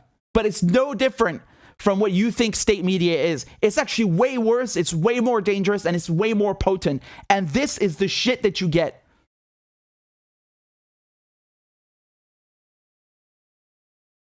RT Spanish is the most popular. RT Spanish is the most popular news outlet in Latin America on YouTube, and now it's gone. Now it's gone. It's censored because of a conflict that has absolutely nothing to do with this region. Gone. And look how they're cheering. Occupy Democrats. Look at this. Breaking. YouTube announces a ban on all of Russia's state-funded media channels, dealing a crippling blow to Putin's sinister propaganda efforts. Retweet to thank YouTube for standing with Ukraine. I mean, they just love this. They just love this. They're over the moon. This is who Democrats are. This is who liberals are. And even these so-called, Occupy Democrats who claim to be in opposition to, Wall Street, that's been co-opted, unfortunately.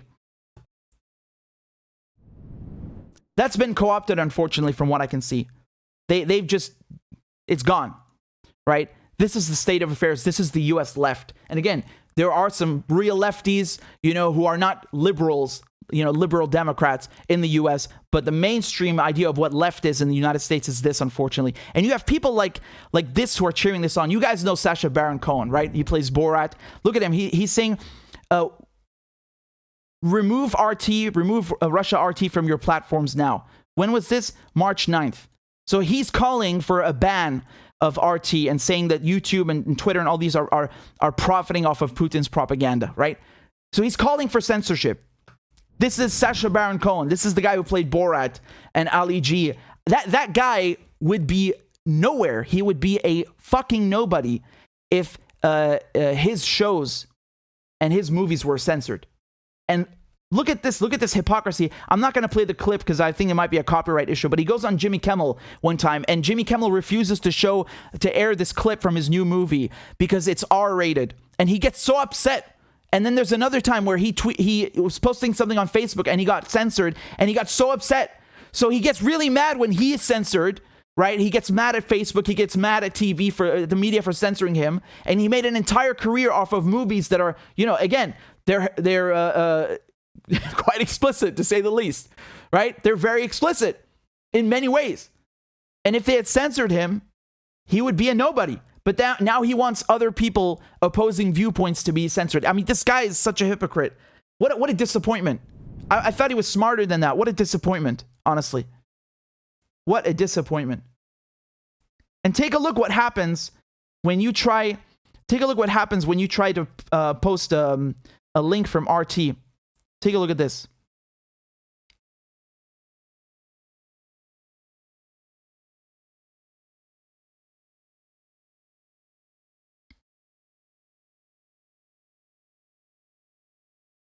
See all these warnings? You can't like it. You can't retweet it. I mean, they give you the option, but first they give you 15 warnings.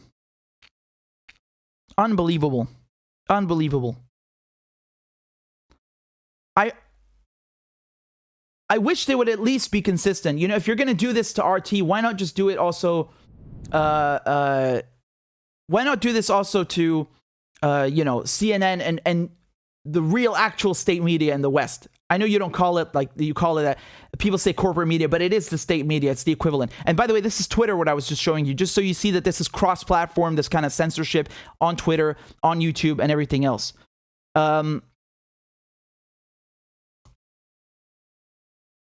So what are we supposed to make of this? Well, this was to be expected. This was to be expected. And when we said that they're not going to stop here, they go with Alex Jones first, they go with RT Europe, and now it's RT Worldwide. What do you think they're going to do next? What do you think they're going to do next? Just the other day, they removed Oliver Stone's movie, Ukraine on Fire. They've removed it. They removed it now. They chose this moment to do that. Why do you think they did that? Because up until a few weeks ago, it was, even in the mainstream media, it was completely clear that there are neo-Nazis in Ukraine. There's a far-right nationalism problem that's been there for a long time. And it's very potent. But now you can't say that. It's taboo. You can't say that because, you're going to upset some people and you're going to derail the narrative that they have going on in the green rooms at NBC and CNN. So this is really bad. And I can assure you it's not going to stop here. This is not going to stop here. So guys, again, this is exactly why I ask you, please go and subscribe on Rockfin, ROKFIN.com/RichardMedhurst. I know people don't like new platforms. I know it's like, what the hell is that website? I'm not just on there. It's all of your favorite lefties. They're also on there. There's no censorship. It's free. And I'm only asking you, I always tell you this because of this crap, because I know it's coming. God forbid, I hope nothing happens to the channel. But please, if you do one thing after you watch this video, subscribe anywhere on the newsletter, on Substack, which is free, on Telegram, it's free, or on Rockfin, which is free. Either one, just so we have a backup. This is so important because I don't know what's going to happen, man. We're really living in shady times and we have to walk on eggshells. It's absurd. It's absurd. And you want to come here and talk about Putin's mouthpiece and Putin propaganda. Get the hell out of here, man. Get the hell out of here. I can say, when I'm covering the Assange trial, you think BBC would bring me on to cover that? Hell no. They won't even touch the subject.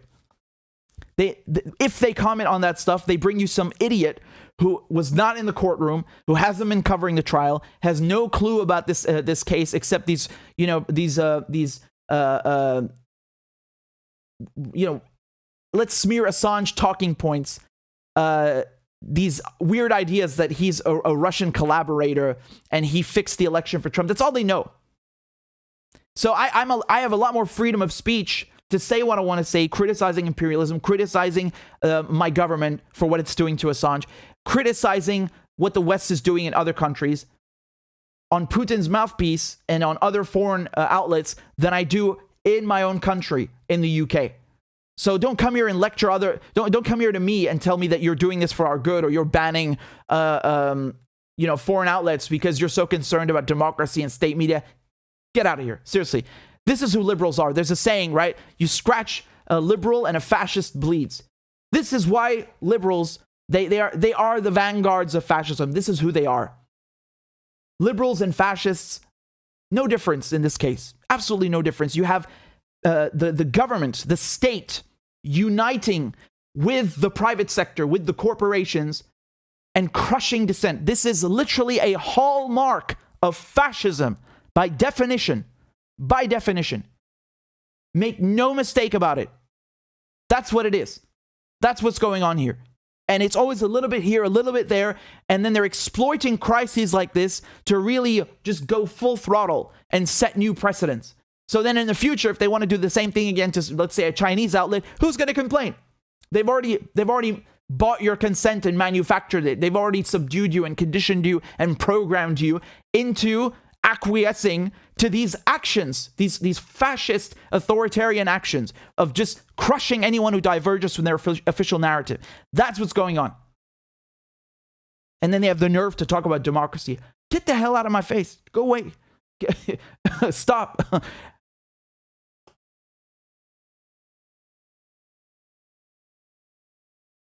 We have 700 people watching. Make sure you've hit the like button, and thank you very much. I'm very sorry I can't read your name because it's in Cyrillic. I'll try and translate it, but they said thank you for the rational and logic thinking. I appreciate it. Norfolk says big tennis fan, and I think Russian players are going to be banned from tournaments soon. Some Ukraine players are pushing for it. Where does this end? Oh, I wouldn't be surprised at all. They already moved the final of the Champions League. Again, for those of you who don't know what the Champions League is, it's the biggest football tournament. Soccer. It's the biggest football tournament in Europe, and the final was set to take place in St. Petersburg, and they canceled it and they've moved it to Paris. They have also banned Russian athletes from. It's so funny. They already ran this whole campaign against China's Olympics just 2-3 weeks ago. So I'm getting my anti. Axis of evil moves confused, but they also the Olympic Committee, they also banned Russian athletes, right? Let me just double check that. We already covered this together, but yeah. So they've recommended. This is on 28th of February. The International Olympic Committee recommended that all Russian and Belarusian athletes be banned from international sporting events. So I don't know whether they've actually gone ahead and done it. But I wouldn't be surprised at all because, I mean, just look at the state of affairs. Just look at the state of affairs. And in tennis, I suspect it won't be any different. It won't be any different. Shikari, thank you for your super chat. He said the U.S. empire and its fiat currency system is about to collapse. They need you to think it's Russia's fault whilst funding Nazis in Ukraine. Yeah, absolutely. I'm going to show you some more clips about Biden. Yesterday, we were looking at how they're trying to frame this as Putin's price hike. So, yeah, Russia going into Ukraine, the invasion, the special operation, I don't care what you want to call it. Russia going into Ukraine, it raised the price of crude and gas, yes. But As soon as the Americans started saying, maybe we'll ban Russian oil, it went up even further. And then they said, we're going to ban Russian oil. And then it went up even further. So if the situation was already bad, they made it much worse. That's just, that's undeniable. The numbers speak for themselves. And they have an interest, a vested interest in trying to shift the blame, because they think that, you know, most people don't know what sanctions are. They have no clue. Sanctions are just these, these nice little peaceful alternatives to war.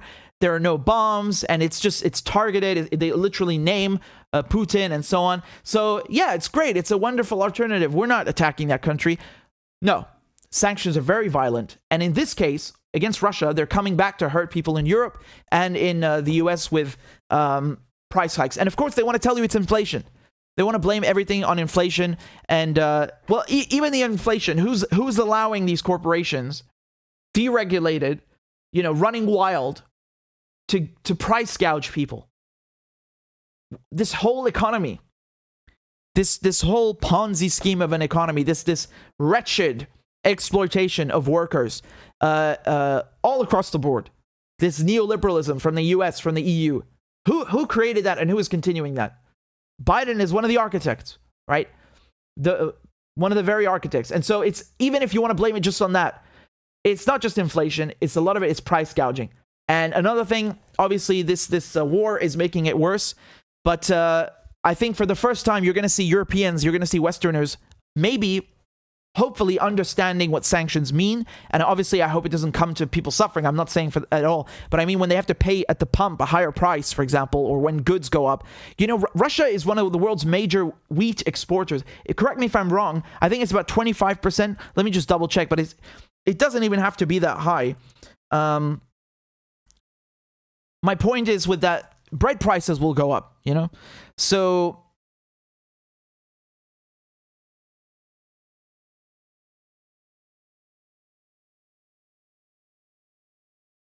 it is not one. Russia isn't just one of the world's largest wheat exporters. It is the largest. Yeah. So you get my idea. And so it's this one from Al Jazeera says around 18%. I think it's up and down because of the pandemic. This changed a lot. If you count Ukraine and Russia together, it's 25% of the entire amount worldwide. Either way, when wheat prices are going up, it's not just oil. People got to eat, and when wheat prices are going up, people are going to feel that. They're going to feel this bite at the register, and it's not going to be nice, and it's very unfortunate. And obviously, I think it's tragic that it has to come to that for people to maybe wake up. But even then, I'm not sure if they're waking up, because there are people who also call for a no-fly zone. And it's like, don't you idiot, don't you know what a no-fly zone means? No-fly zone means that no planes are flying. And how do you do that? You shoot down Russian planes. And what do you think the Russians are going to do when you shoot down their planes? They're going to come kiss you goodnight and give you some, hot milk? You fucking idiot. The Russians will also fire back. They have the S-400. I think this war is the first time they've used the S-400 surface-to-air missile defense system, which is it's one of the latest. It's in high demand, and it has surface-to-air missiles with different ranges. So I think it's a short and medium range. I could be wrong, though. I think it can definitely do 400 kilometers, for example. So my point is that the Russians can also shoot down NATO planes, and then you get to an escalated situation, where one side maybe starts using nuclear weapons, and then we're all done for. It's game over for everybody. We're all going to die because some stupid liberals want a no-fly zone. They don't even know what it means. They're absolute morons, complete absolute morons. Why do you think there was a no-fly zone in Syria? There should have been a no-fly zone for the fucking Americans and the so-called coalition, because they have no right being in Syria. Russia's invited legally. It has a legal permission to be in Syria to hunt Al-Qaeda. You don't have any permission. But even then, it's understandable why you can't have a no-fly zone, because it could very well escalate to a bigger situation, and it's not just going to be Syria. You're going to have a nuclear fucking war. So that's why. You understand? It's not as simple as they make it out to be. Now, let me show you what's happening over here. This is the cringiest thing that I've seen. You guys you're gonna barf. You will vomit when you see this. I mean, just absolutely atrocious. Absolutely atrocious. Oh my goodness.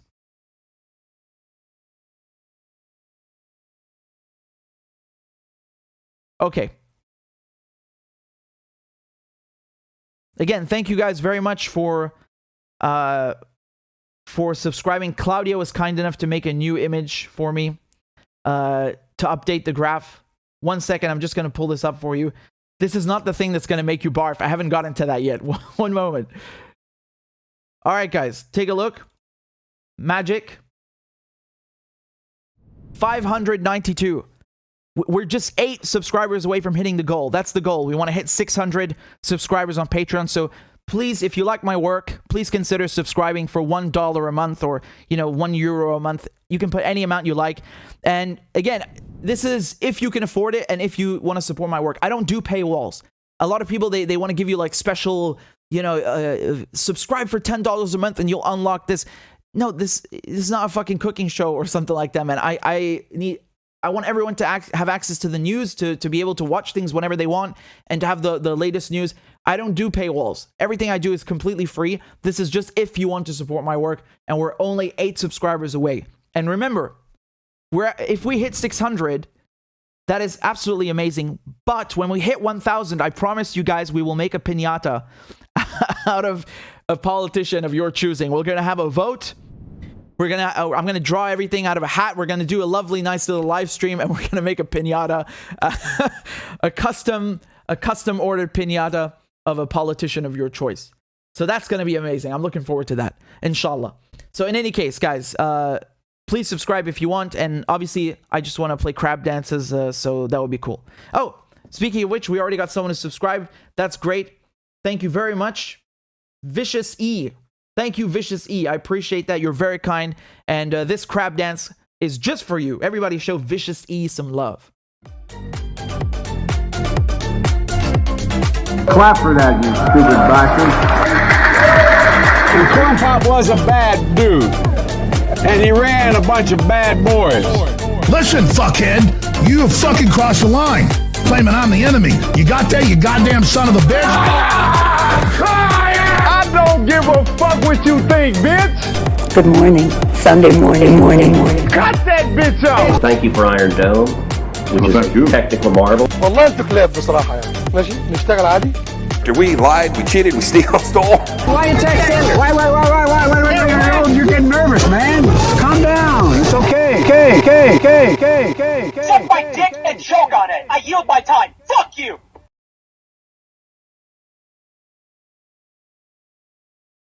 Hey! Yes! Thank you guys very much. You're very kind. Thank you, Vicious E. Whoa! Unbelievable. Claudia just updated the graph and it's already outdated because we're at 596. You guys are amazing. We're at 596. We're only 4 subscribers away. Let me just say thank you. You guys are very kind and very fast. Thank you, Peter. Thank you, Patricia and IMC. Again, another crab dance. Let's go. Show them some love. Come on. Clap for that, you stupid bastard. And Corn Pop was a bad dude. And he ran a bunch of bad boys. Listen, fuckhead, you have fucking crossed the line, claiming I'm the enemy. You got that, you goddamn son of a bitch? I don't give a fuck what you think, bitch. Good morning. Sunday morning. Cut that bitch off. Thank you for Iron Dome, which is a technical marvel. والله انت كلاب بصراحة يعني. ماشي نشتغل عادي. We lied, we cheated, we stole. Why you texting? Why? You're getting nervous, man.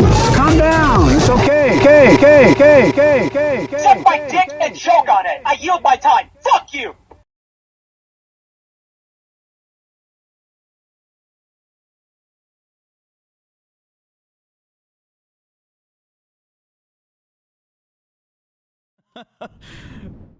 I love it. The best part is seeing the chat. It's just like being flooded with crab emojis. You guys are the best. Thank you so much. We're just 3 subscribers away. That's absolutely amazing. Thank you for supporting my work. Let me continue with the politics. Again, I really don't like plugging the show, but I have to. Otherwise, I can't do this work. So I'm sure you understand. In any case, let me show you what's happening here. Oh la la la la la la. This is just going to make you cringe. I mean, really, look at this headline from the Washington Post. The White House is briefing TikTok stars about the war in Ukraine.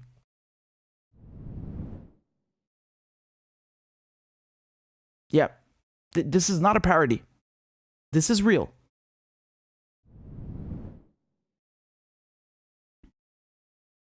On Thursday afternoon, 30 top TikTok stars gathered on a Zoom call to receive key information about the war unfolding in Ukraine. National Security Council staffers and White House Press Secretary Jen Psaki briefed the influencers about the United States' strategic goals in the region and answered questions on distributing aid to Ukrainians, working with NATO, and how the U.S. would react to a Russian use of nuclear weapons. So they're doing this because, okay, let me translate the sentence, all right? Let me translate the sentence.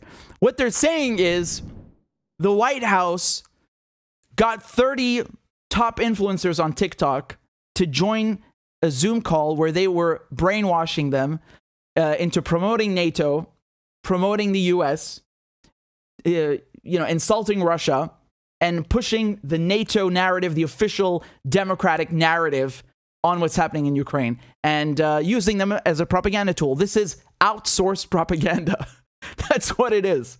That is what this is. There is no doubt about it. There is no doubt about it. Can I please show you the people who did this TikTok meeting? They made videos afterwards. Let me just play you some of these videos so you can see what's going on, because this is really, I mean, wow. Wow. I don't think you guys are ready for this. You guys are really, I said cringy. I meant it. Take a look at this guy. Hey folks, so I just had the pleasure of joining a White House briefing with a senior official from the National Security Council. And I want to talk to you about what America is doing to help Ukraine, because it's important to spread accurate information here. And let me just quickly say, as someone who has family in Ukraine, I am very grateful for what America has done thus far. So first off, the United States has provided a significant amount of militaristic as well as humanitarian aid to Ukraine.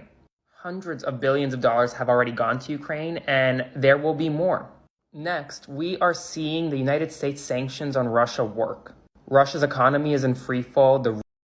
Yeah, he said all this money has gone to Ukraine. He forgot to tell you the part where it's gone to neo-Nazis, right? He forgot to tell you that part. Yeah, just, a little convenient detail. The ruble is at its lowest point in a very long time, and the country is on the brink of default. We're starving people in Russia, and we're really just hurting the civilian population. Putin, meanwhile, one of the richest people on earth, he's going to continue to have his yachts and his boats and his mansions and his money, and he'll live great, just like all of his cabinet. But, it's good that the ruble is in free fall. We're about to bankrupt the country. Fuck those Russian civilians, right? Wow. Isn't siege warfare beautiful? You're having people on TikTok justifying siege warfare. I love it. Isn't that great? And finally, the United States is publishing a significant amount of previously classified information that was since declassified in order to debunk Russian misinformation and keep the public and Ukraine aware of what's happening. Remember, the United States didn't cause this war. Russia did. That's it. That's the video. I mean, why bother having Jen Psaki when you could just use this guy, right? To give you all the bulletin points. I love it. And remember, Russia caused this war, okay? It's Russia's fault. Here's another one. Are you ready? Take a look. Look at the number of likes, by the way. Just right here, you see the hearts and the comments. Like, that's how viral these things go, yeah? Here are the 3 most important bits of the White House briefing that me and a bunch of other creators just attended. First, if Russia uses chemical, biological, or nuclear weapons in Ukraine, the United States will take escalatory steps. We don't know exactly what that means, but it won't be good for Russia. Second, Russia... we don't know what that is. No, I know what that means. It means we're all gonna die. That's what it means. What is this stupid, obvious thing? Like, yeah, if a nuclear power uses WMDs, another nuclear power, which is in confrontation with it, will also use WMDs. Yeah, thank you for this absolutely fucking useless information. Russian troops are not happy with their own invasion, and it's really impacting Russia's ability to make progress in this war. Third, Oh, that's great, right? It's like in Vietnam, they say, G.I. Joe, your government has sent you to fight this war. They don't care about you. Surrender. That's exactly what this is, right? Bro, I swear the Russians are not happy, right? They're falling apart. The whole Russian army is in disarray. There's mass mutinies. The people are crying and phoning their mothers. They're just homesick. They want to go home and play on their Xboxes. The Russians are not happy with this. It's just Putin, you know? And weirdly enough, they've completed a successful pincer movement around Ukraine, and they're about to split it in two. But worst army ever, right? It's in complete disarray, despite these monstrous advances. Russia is not going to win in Ukraine. Things have gone so badly for them that it's just not possible anymore. Wow. That's great. That's really great. I swear, bro, Russia, they just can't win this, you know? That's why we're sending, you know, millions, hundreds of millions, billions of dollars worth of weapons, because they're losers, you know? And we just want the Nazis, the neo-Nazis in Ukraine, to have nice arms collections in their homes. There's no need, right? Actually, really, because the Russians are losing. And the war is a total failure, and they're all going home already. And the White House sent me to give you this amazing briefing. Here, take a look at another one. So I just got off of a Zoom call with the White House about the situation in Ukraine. A number of other content creators in social media and myself were invited to this event, which was on background, meaning that we couldn't record or take pictures, but we can discuss what we learned from it. Now, there was definitely a lot discussed, but in this video, I'm going to go over the specific question that I got to ask, the answer to it, and my thoughts on their response. And as a quick piece of context, a lot of the people there asked... Hi guys, I'm going to go over the question that Propaganda Minister Goebbels gave me the privilege to ask, right? I was in a room full of national security officials who totally mean nothing but they mean us all well, and they totally invited me just because they want to hear from me and know what I have to say. And that's the only reason I'm telling you this stuff, right? Totally not propaganda. Ask questions based off of the content they create and what they feel their audience might want to know. So that informs the question that I personally asked. So this was my question. Many people from marginalized communities in the United States have become dejected regarding the situation because there's an imbalance of coverage and assistance given to the Ukraine-Russia crisis compared to other occupations, invasions, and attacks throughout the world, some of which have U.S. involvement. What incentivizes these Americans to be in strong support of the U.S., giving high levels of attention and direct aid against the Russian invasion, as we feel there isn't enough attention on related issues in other places throughout the world and right here in the United States? First, honestly, right off the bat, that's a good question. I like that he asked that, because that's the exact same thing that I want to know, is why are you giving more attention to Ukraine when other places are on fire? And not just on fire, you started those fires. You, the West, the UK, the US. What's so special about this one? Like, you have all these double standards about who has the right to sovereignty, you know, who has the right to armed struggle, who has the right to be a refugee. That's okay for Ukrainians, but everyone else can go screw themselves. It's a good question, right? Credit where credit is due. Let's take a look at the rest of the clip. I'll try to give a direct summary of what they said, which can be divided into 4 different points. According to them, one reason that this crisis is specifically notable is because of the size of the invasion, which is the largest since World War II. Second,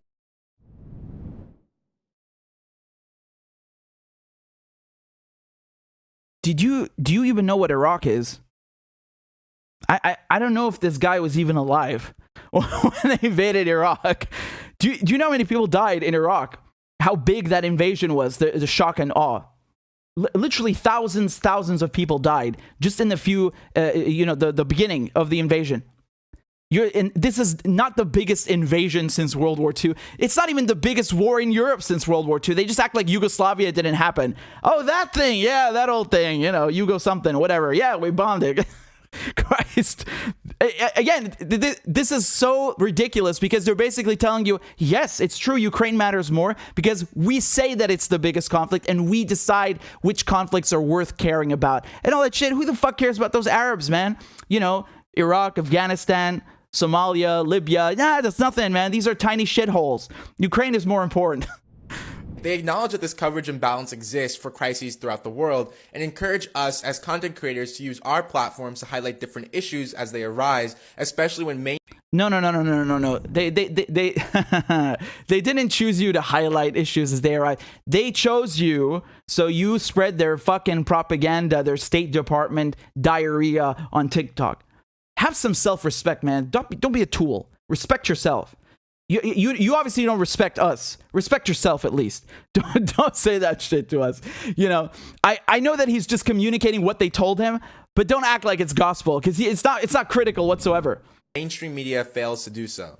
Third, they said that just because something isn't getting mainstream coverage in media doesn't mean that the United States isn't giving aid, whether that be monetary, humanitarian, or military aid.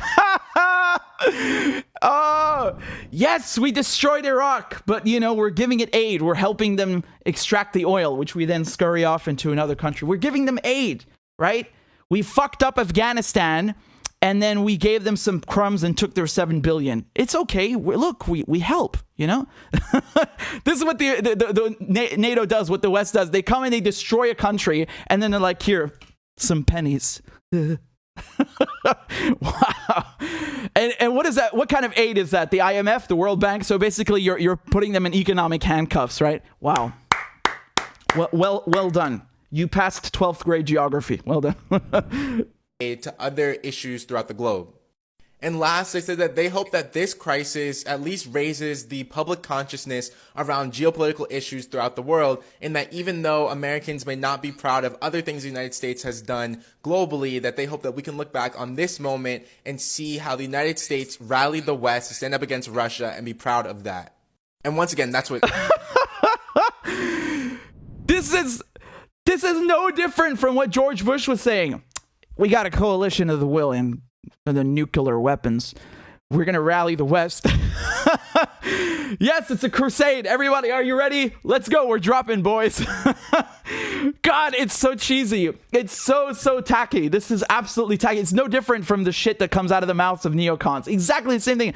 The United States is rallying the free world. We're gonna rally all the lovers of peace and democracy and take on the challenges. But they said. Now, I'll just share 3 quick points of analysis that came to mind. So first, I think the best attempted direct answer to what I asked was the first point that they made, in that the invasion in Ukraine is so large that it could have global consequences which would affect everyone throughout the world, including here in the United States. Second, while I'm glad that they acknowledge that other issues, both domestically and internationally, rarely get as much coverage, I think it was a red herring for them to suggest that this was just due to media corporations. Like Biden's State of the Union, which was just last week, was definitely a time where he got to choose what issues would get awareness. For example, Good.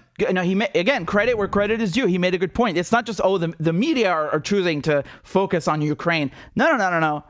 First of all, who owns the media? Who's running the media? It's the same people running the government. But regardless, he makes a good point. The White House, the government are also doing that. Obviously, he's right. He's right here. He made the decision to go up there and talk about criminal justice by saying the answer is not to defund the police, it's to fund the police. That's just to say that the government isn't helpless to the whims of the media, but they also have opportunities to craft the political narrative themselves. The last thing I'll say is that the answer generally had this tone of, America's doing a lot to help the world, but of course we wish we could do more. However, there wasn't a lot of acknowledgement in what America should stop doing in terms of their connections to occupations, invasions, and general bad faith actions throughout the world. And I want to hear your comments and opinions too. Yep. Thank you. That's right. Again, when he says right things, I give him credit. That's correct. So he's basically saying that they were feeding us a bunch of bullshit about the good things America is doing, nothing about stopping all the other things. I don't know if he meant Israel. Obviously, that's one of the occupations that's being sponsored by the U.S. So that's fine. But I mean, sorry, man. The guy's a bit naive. I don't know. It's kind of like... I went on this school trip and they were really nice to us, and Dr. Goebbels gave me some candy and he let me ask some questions, and they were super friendly to us, and they were just trying to hear our opinions because we're really, influential TikTokers, and it's so kind that they invite. They're fucking using you, you dummy. They used you. You are a propaganda tool. They just outsourced the propaganda. That's it. That's it. The only reason that you're in the room is because they want to disseminate the same bullshit message that the media is doing. You fell for it, you dummy. Oh, God. This is so bad. One of you in the comments said this is viewer abuse. I'm sorry, guys. I know it. I told you it was cringy. I warned you. Oh, this is really bad. This is really bad. And then they talk about state media. Hold on a second. I'm getting all of this confused. This is driving me nuts. Just a year ago, they were telling us TikTok is a security threat, right? Because the Chinese own it. Oh, it's a security threat. And now it's so good. It's okay. We bring these guys to the White House. You know, we'll let the director of the Gestapo answer some of their questions. You know, the SS can also give them a briefer. I mean, this is unbelievable. And then now TikTok is fine. And then they're talking about state media, like RT is so poisonous, it has to be banned, taken off the air, shut down, go away, done, canceled. But this is okay, right? Like they want to weaponize TikTok to spread their propaganda. You have people, I swear to God, you have people saying over here, look, the Russian government is bribing TikTokers to make them spread messages, right? That the Russian government is doing this. And they've got all these people who are repeating a script and all of this. And to be fair, man, I don't speak Russian, so I don't know what they're saying, but they put two people side by side to show you that they're saying almost identical words like it's a script. Okay, well, let's say that's true. Let's say that's true. If you're against that, why the hell is the US government doing that then? Again, hypocrisy. You know, when the Russians do it, it's state media, it's propaganda. And when the Americans do it, hey, we just wanted to, you know, answer some questions that you might have and, you know, maybe help you raise some issues. And we're really happy that you guys are here. You know, Jen Psaki. God. Oh, this is so awful. This is so awful. Unbelievable. These people, they can't tell their ass from their elbow. They're dancers. They're doing comedy. I don't know what it is, man. Again, I'm not saying they have zero political awareness, but man, be aware what they're doing. They're just using you. They're just using you. And this is so cringy. It's so cringy. My goodness. I think I played some of there must be other clips, but these are the three that were in this article from the Washington Post. Oh, they say down here, Ellie Zeiler, an 18-year-old TikTok star with more than 10 million followers, said she hopes to remain in communication with the White House and continue to press officials there about key issues. She sees herself as a voice for young people and the growing contingent of news consumers getting information primarily through social media platform. Honestly, what does that mean? I don't get what that means because she declined. I have no clue what that means. I will continue to remain in communication. Sometimes when someone says that, it's, you know, it's like saying, well, yeah, catch you later. But if you look at the next line, look what it says underneath. She says, I am here to relay the information in a more digestible manner to my followers. She said, I would consider myself a White House correspondent for Gen Z. What the fuck is that? Jesus, could you imagine if someone in Russia did that? Yeah, I would consider myself a correspondent for the Kremlin. Dude, they would dissect you in 15 pieces and slice you apart. If this whole program, they had done this like officially in Russia, do you know what the headline would have been? Do you know what the headline would have been? They would have said something like, here they say the White House is briefing TikTok stars about the war in Ukraine. In Russia, if it happened in Russia, they would have said, the regime forced online dissenters to attend a re-education meeting where they were questioned and given scripts to tell about the war in Ukraine. That's what they would have said, right? Completely different headline. Completely different headline. Yeah. This is some real cringe. This is some real cringe. I want to see if I could find more of these videos from the 30 lucky people who were given permission to attend the to attend Dr. Goebbels' little propaganda session. But let me take a look. Maybe I can find one. Wow, that was something else, man. And then they have the nerve to talk about state media and to ban RT and Press TV and every single one. I mean, wow. You guys are something else. State media is okay in the West. They just call it briefing and they call it cable news. That's the only difference.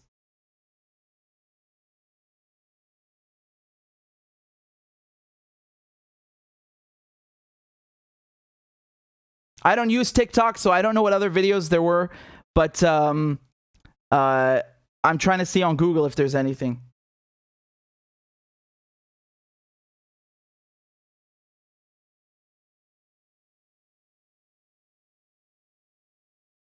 Sam says, never mind the politics. These little fuckers can't even find Ukraine on the map. Yeah, that's likely the case. That is likely the case.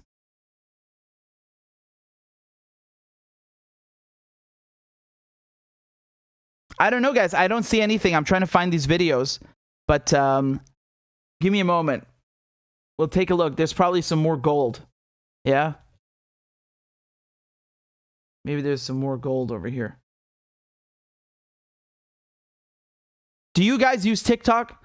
What do you think of it? Is it actually popular for politics? Because they're saying so many people use it, and that's obviously why they're inviting these people.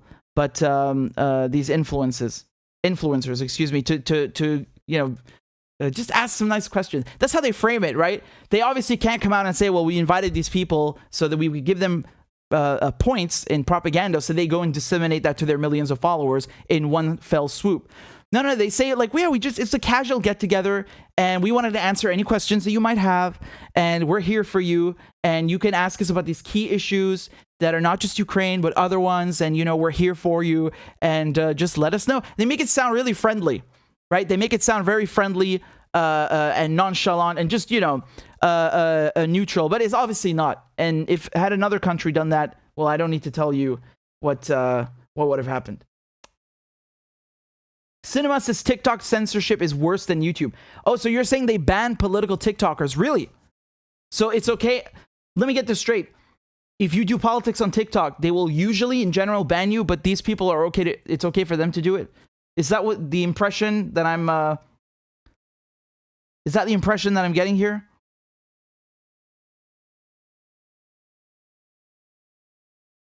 Yasmin says you should create one. A TikTok. I mean, what would I post on TikTok? People have told me that. I guess I could post my videos. I don't know, man. I really don't know how it works and what you can post on there. The videos are short, and I do 7-hour streams. How's that going to work?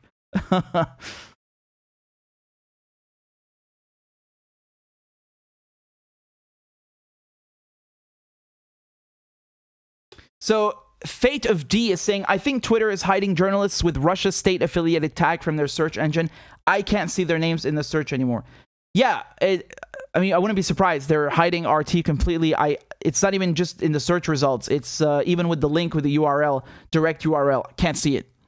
So it's, this is the point where we're at now. We got 800 people watching. Again, guys, make sure you've hit the like button. We're almost at 1,000 likes. Come on, guys. Hit that like button. Let's go.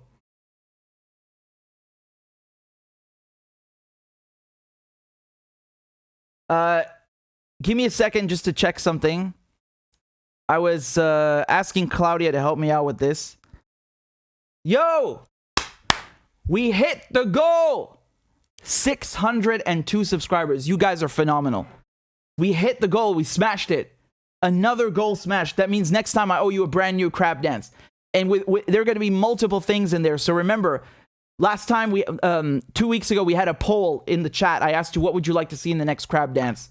And what do we vote on? I forgot. There's something with AOC and the word salad, and then Kamala with the cackling laugh, with the witch laugh. So we'll have to look again. But I just want to say thank you to Kristen and to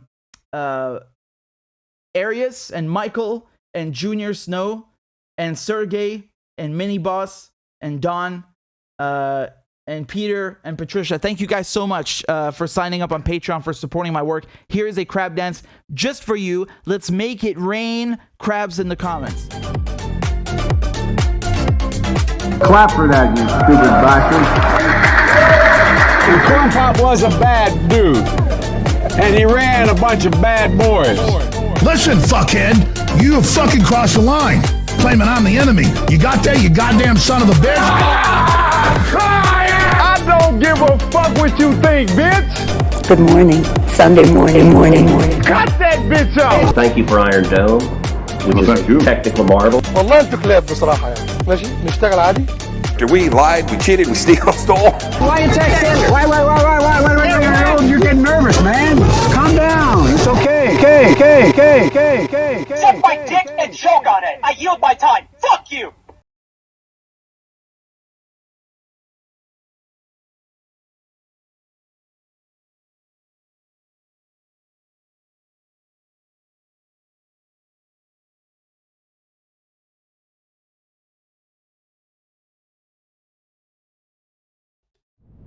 That is phenomenal. Thank you guys.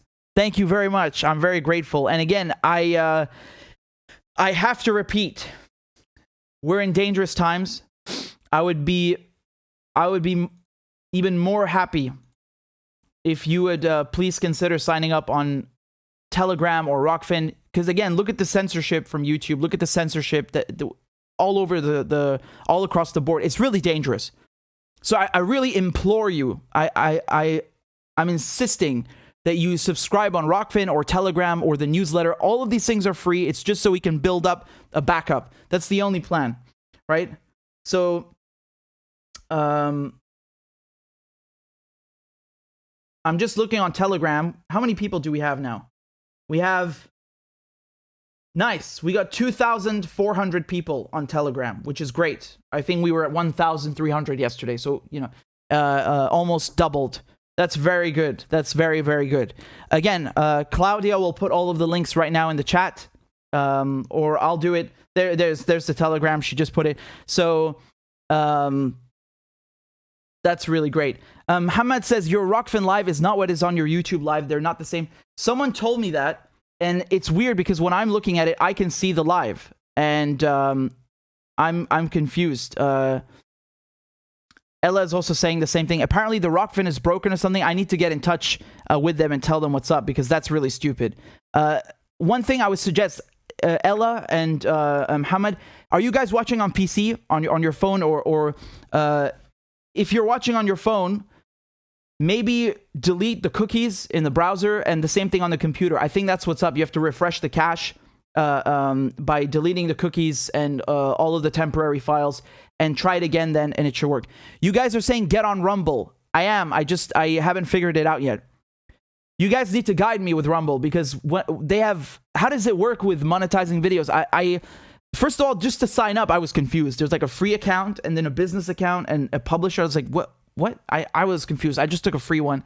And then when you upload videos, there's like 4 ways to monetize it. I'm really confused. I saw in the settings, they said like YouTube earnings. I'm like, how the hell do you earn money from YouTube on Rumble? And I think someone told me that Rumble posts your videos on YouTube as well. I don't know how this works, man. But in any case, I am on there. And let me give you the link. Let me double check that it works.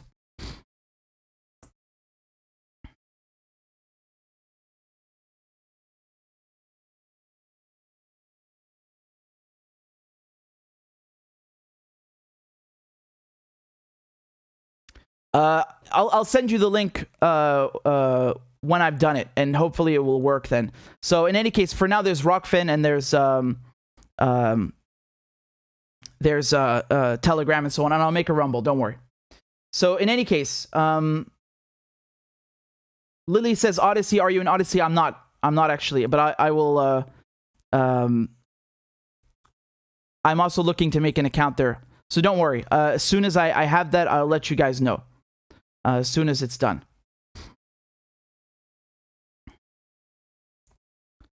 I'm just trying to check something on Rumble. Just give me a second, please. I'm trying to figure out how this works. How many of you guys are subscribed there?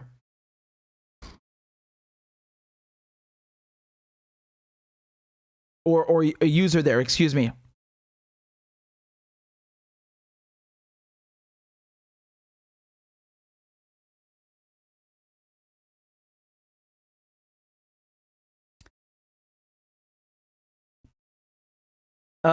Angel says, I'm a premium member on Rockfin under your name. My name?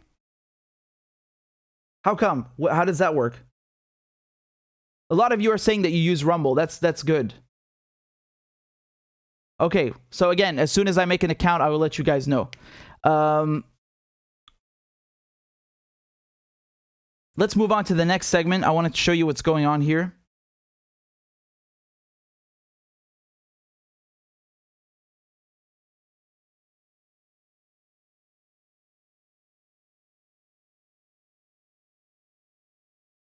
Okay, so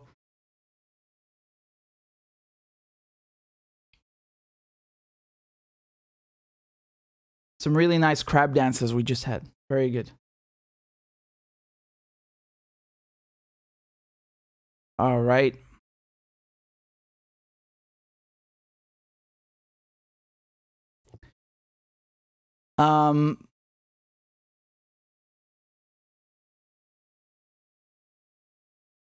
So Russia has decided now to send volunteers, not mercenaries, volunteers from Syria. Okay, so pay attention because this is different. In the last days, you had these stories in the mainstream media that Putin is recruiting mercenaries in Syria and he's going to pay them a salary. I think it was over here. We saw this article, for example, from the Jerusalem Post. No, sorry, not the Jerusalem Post. This one's from the Associated Press. They were saying that they're going to be paid $200 to $300 dollars a month, and you had various figures and all this stuff. It's not true. So it's not true. These people that are going to come are purely volunteers. And let me play you Putin saying, announcing this just earlier. Сбора со всего мира наемников и направления их на Украину мы видим, они не скрывают, западные спонсоры Украины, украинского режима, не скрывают этого, они это делают в открытую, пренебрегая всякими нормами международного права. Поэтому если вы видите, что есть люди, которые хотят на добровольной основе, тем более не за деньги, приехать и оказать помощь людям, проживающим на Донбассе, ну что же, надо пойти им навстречу и помочь им перебраться в зону боевых действий. Первое. Второе, что касается поставки вооружений, тем более западного производства, которое оказалось в руках российской армии, конечно, я поддерживаю возможность передачи их в воинские подразделения. Right, so you guys, I told you that in the last days when they were saying, oh, you know, Putin is recruiting these mercenaries in Syria, I told you it's bullshit because, first of all, Russia doesn't work that way. They don't operate with proxies the same way that the US does with Al-Qaeda. And secondly, they would have announced it. And lo and behold, when they actually did it, they announced it. You just saw it here with Putin during his National Security Council meeting with his with Shugoi, the defense secretary. And the thing is, again, there's an important distinction. They're not paid. These are volunteers. You know, the idea is, it's not just that you have people who have experience. It's also that, you know, Syria owes Russia a debt of gratitude. Russia saved Syria from Al-Qaeda, from ISIS, from all these takfiri, these terrorist groups backed by Qatar, Saudi Arabia, Turkey, Israel, the US, the UK. And so you have people who want to go fight as volunteers. And over here, here's a headline from March 6th, right? They were saying, from the Wall Street Journal, they were saying Russia's recruiting Syrians for urban combat. And again, that they're going to pay them salaries. Complete rubbish. Absolute rubbish. And nothing was announced then.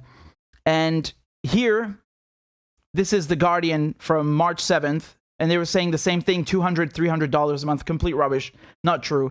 Absolutely not true.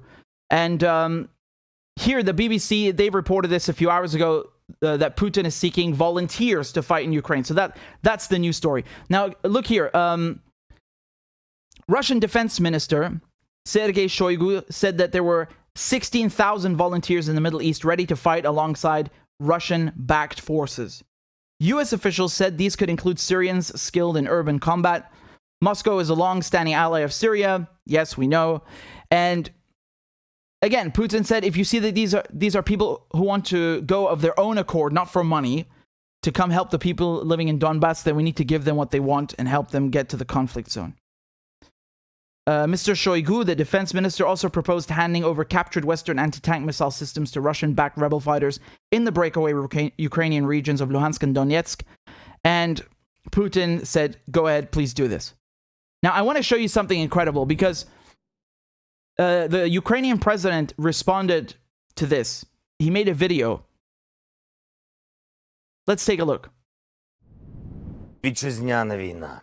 Війна з дуже впертим ворогом, який не звертає уваги на тисячі своїх, навіть своїх убитих людей, убитих солдатів, який збирає по всій Росії зараз резервістів та строковиків, щоб кинути їх у пекло цієї війни, який придумав завозити найманців проти наших людей, головорізів з Сирії, з країни, яку руйнували так само, як зараз окупанти знищують нас.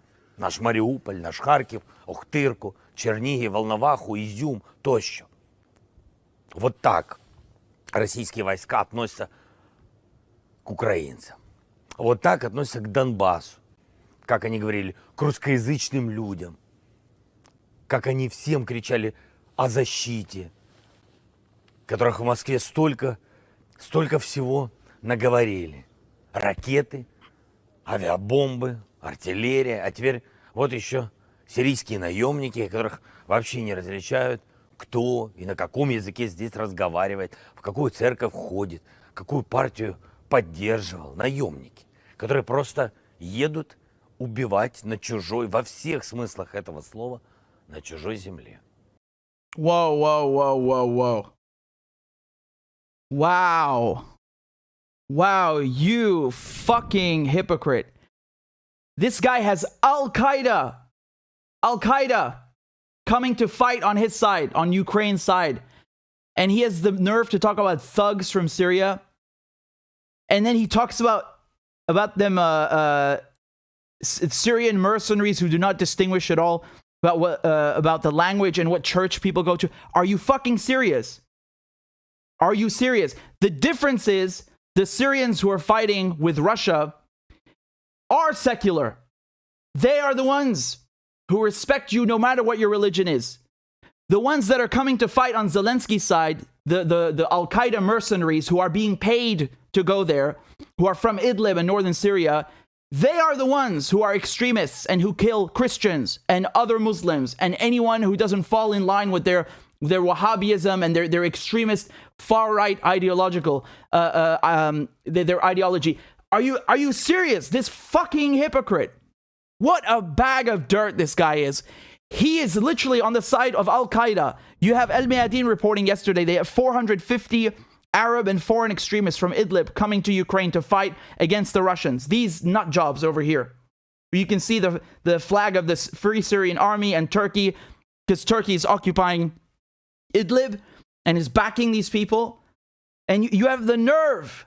You have the nerve to talk about not respecting people's religion. It's completely upside down. I swear to God, everything that comes out of NATO's mouth and his mouth, Zelensky here, is the complete opposite of reality, 180 degrees. If it wasn't for Russia coming to help Syria, if it wasn't for Iran, Russia, and Hezbollah coming to help Syria, there would be no more Christians in Syria. They would have been slaughtered. Do you understand that? And the people who are coming to fight for you, who are coming to fight for Ukraine, they're the ones who are being paid. They are mercenaries because they get shipped around from Idlib, they get over to Libya, and then back to Syria, and now to Ukraine. Those are the guns for hire who kill for money. And you have the nerve to talk about mercenaries. Unbelievable. He's literally telling people, come fight. Right? He was bragging that they have 20,000 people coming to fight the other day. Didn't he say that, Zelensky?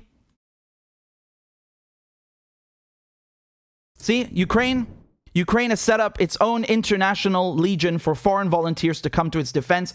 The foreign minister claimed that over 20,000 people from 52 countries had said they were willing to come to the country.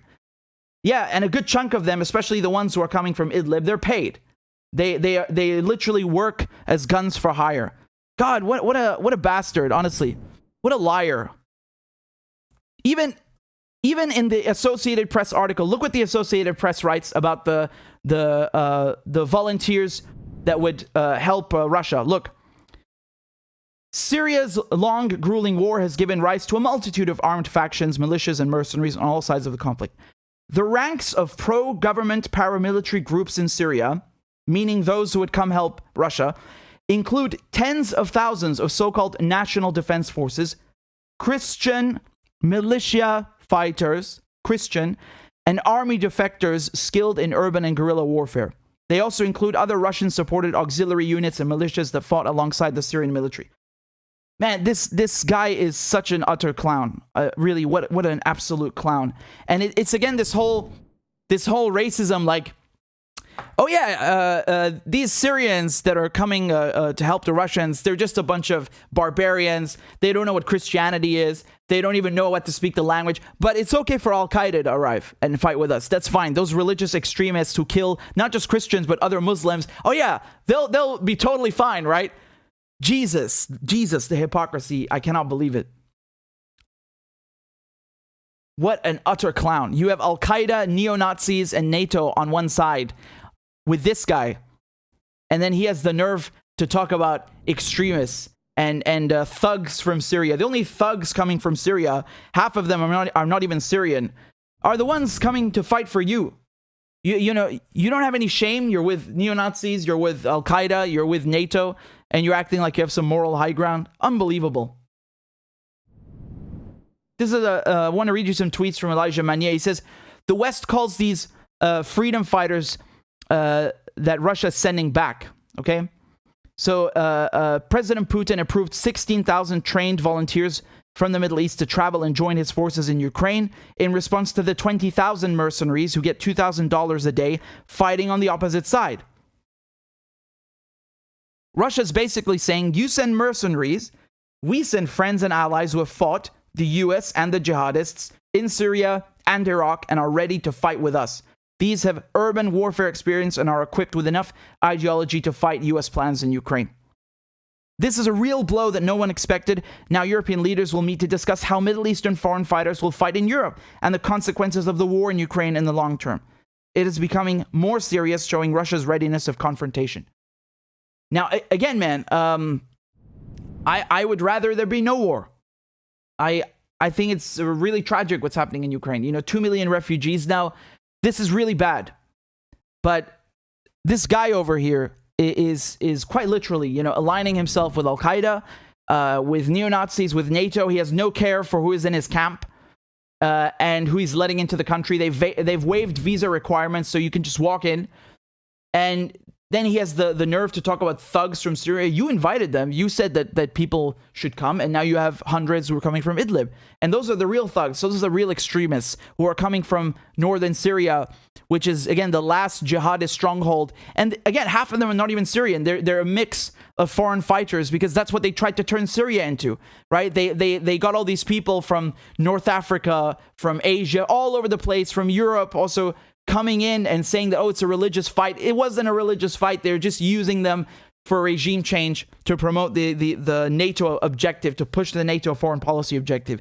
And then this guy, he can't even make a normal argument without resorting to his stupid ignorance and this xenophobia and just pure pig shit ignorance that you hear from the media. Again, with this Christian. Listen here, you little fuck. Christianity comes from Palestine, comes from Syria, not from Ukraine, not from fucking New York. It comes from Syria. So keep it out of your mouth. Don't talk to me about Christianity, you fucking ignoramus. Seriously, I'm sick of these clowns. Him, the news anchors, I don't want to hear this anymore. Shut the hell up. Stop making it a religious issue and then also owning yourself and showing what a moron you are, how ignorant you are. Christ. They really have no shame. Like, you know, regardless what you think about Russia or Ukraine, just put that aside. It has nothing to do with that. It's just the hypocrisy here. And he's showing how little he knows and how he's trying to make people rally against it by saying like, Oh yeah, these guys, they're just savages. You know, they're from Syria.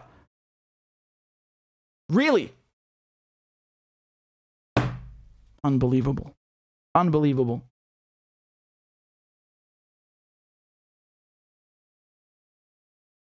Put some respect on Syria's name.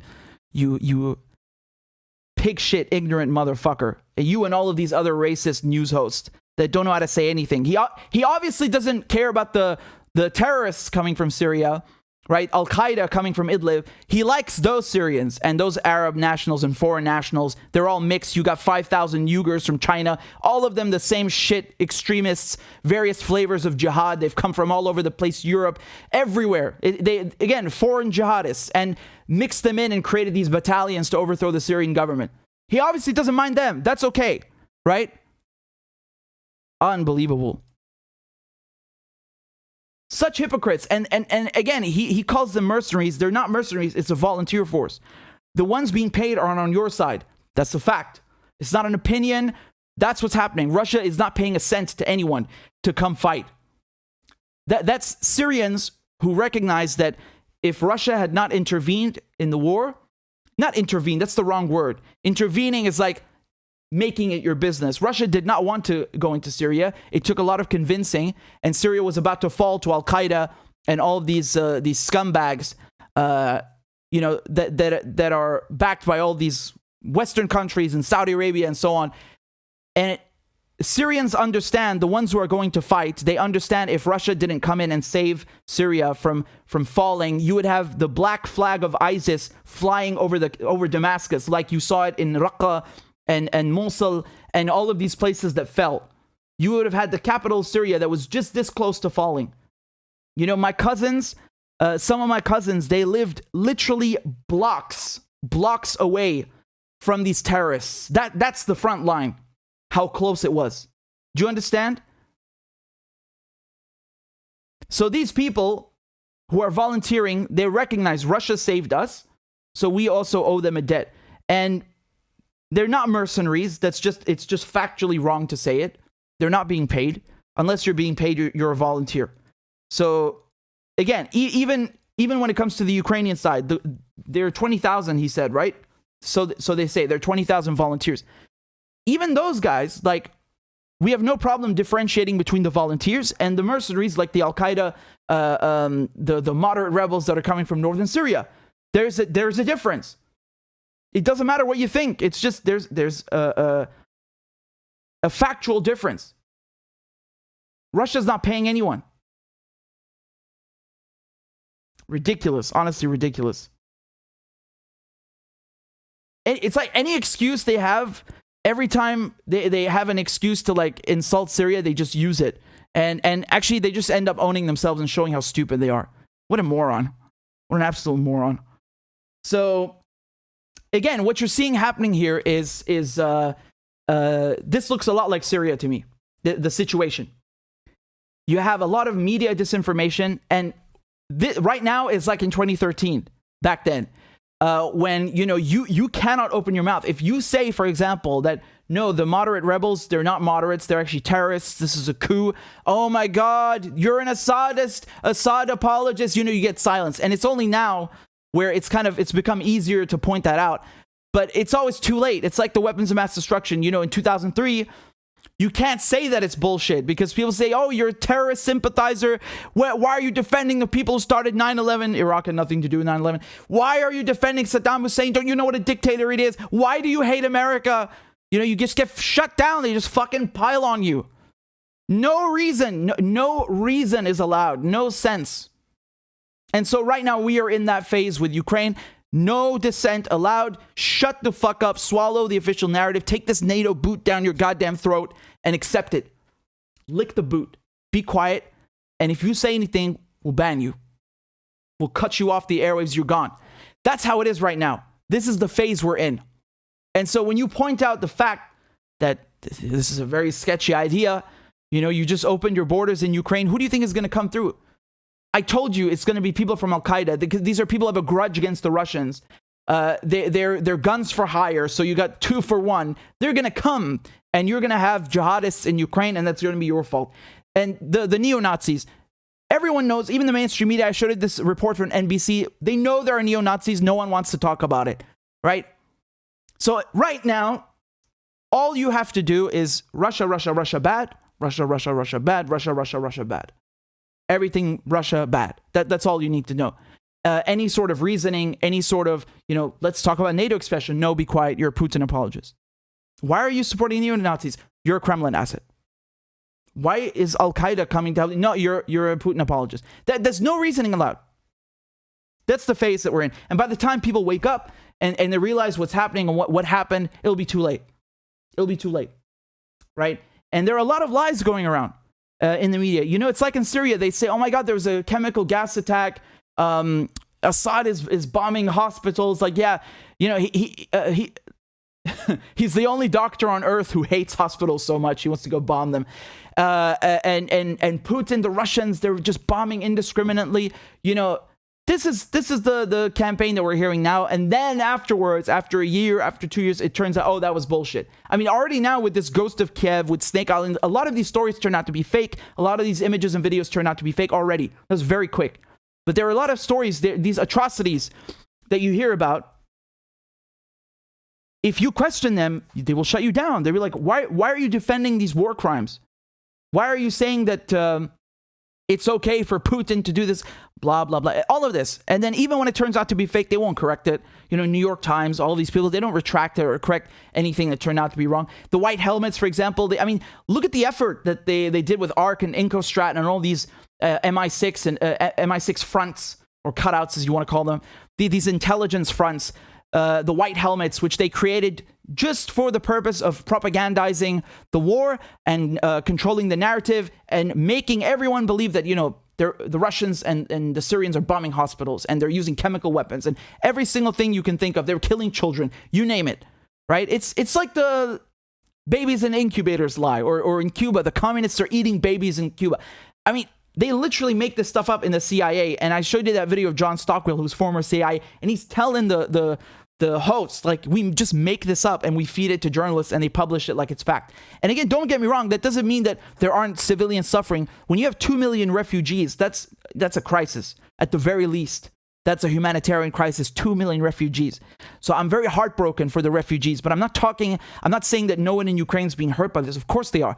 My point is that you have these big atrocities that they put on the front page, like, oh, Assad bombed this hospital, Assad used chemical weapons. They always turn out to be bullshit. And you're not allowed to say that now. You have to be quiet. You're not allowed to minimize because, you saw what will happen on YouTube and so on. So I'm not even saying this is something about Ukraine. This is something in general that they do. It's about Iraq. They did the same thing. 9/11, if you said, yeah, 9/11 was bad, but I think going into Afghanistan is also bad. Oh my God, are you a bin Laden apologist? You terrorist sympathizer? You hate America? Fuck, it's nauseating. It's impossible. You can't reason with anyone. They don't care that it's a lie. It fits their narrative and that's all that counts. So again, it's really interesting to see this hypocrisy where this guy has Al-Qaeda coming to help him, Zelensky. He's got neo-Nazi scum on his side. And then he has the nerve to talk about Syrian thugs. You're the fucking thug. You're the one with NATO, who's the international bully, and all of these scumbags on your side. And leave Christianity and Syria out of your mouth, you ignorant bastard. Honestly. Thank you, Crazy Puppet. I appreciate you tuning in again. And Crazy Puppet says, bruh, keep giving me my dose of sanity. I'll always do my best. I have another one here from Faye. Thank you, Faye.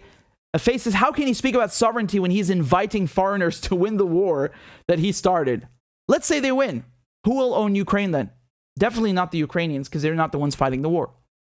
Yeah, I mean, this is... Obviously, most of the time in most wars, you always have alliances that form and come to help each other. Sure, that's not out of the ordinary, but it is interesting what you pointed out because he is talking about sovereignty, and yet he wants unchecked. Like they waived the visa requirements. He wants people unchecked to come and fight, and he obviously doesn't care that he's not been able to keep these neo-Nazis in check. I honestly don't think he has that much power. I know he's supposedly the president by name, but he's not running the show. The Americans have invested far too much in Ukraine to let some comedian run the show. All right? Stop the jokes, no pun intended. Do you get what I'm saying? So I don't think all the decisions are up to him. I think that Zelensky might very well not want all of this, these neo-Nazi scumbags and Al-Qaeda, but I don't think he has a choice. He's given orders, and that's how it works. This is what being a NATO ally means. You know, he's not in NATO, but that doesn't change the fact the Americans have invested a lot of time and energy trying to engineer a government that suits their interests, and so they don't let you go off the hook that easily, right? They've encouraged him to accept the weapons, not to negotiate with Russia. Even now, the Israelis, they're reporting now that the Israelis told Zelensky to take the deal that Putin offered him, and they got angry, right? Because interestingly enough, what Israel's saying don't match what the Americans are saying for once. But that's a whole other story. That's a whole other story. I just think it is very interesting, the point that you raised. It's very interesting. We got 800 people watching. Again, guys, we are in serious trouble.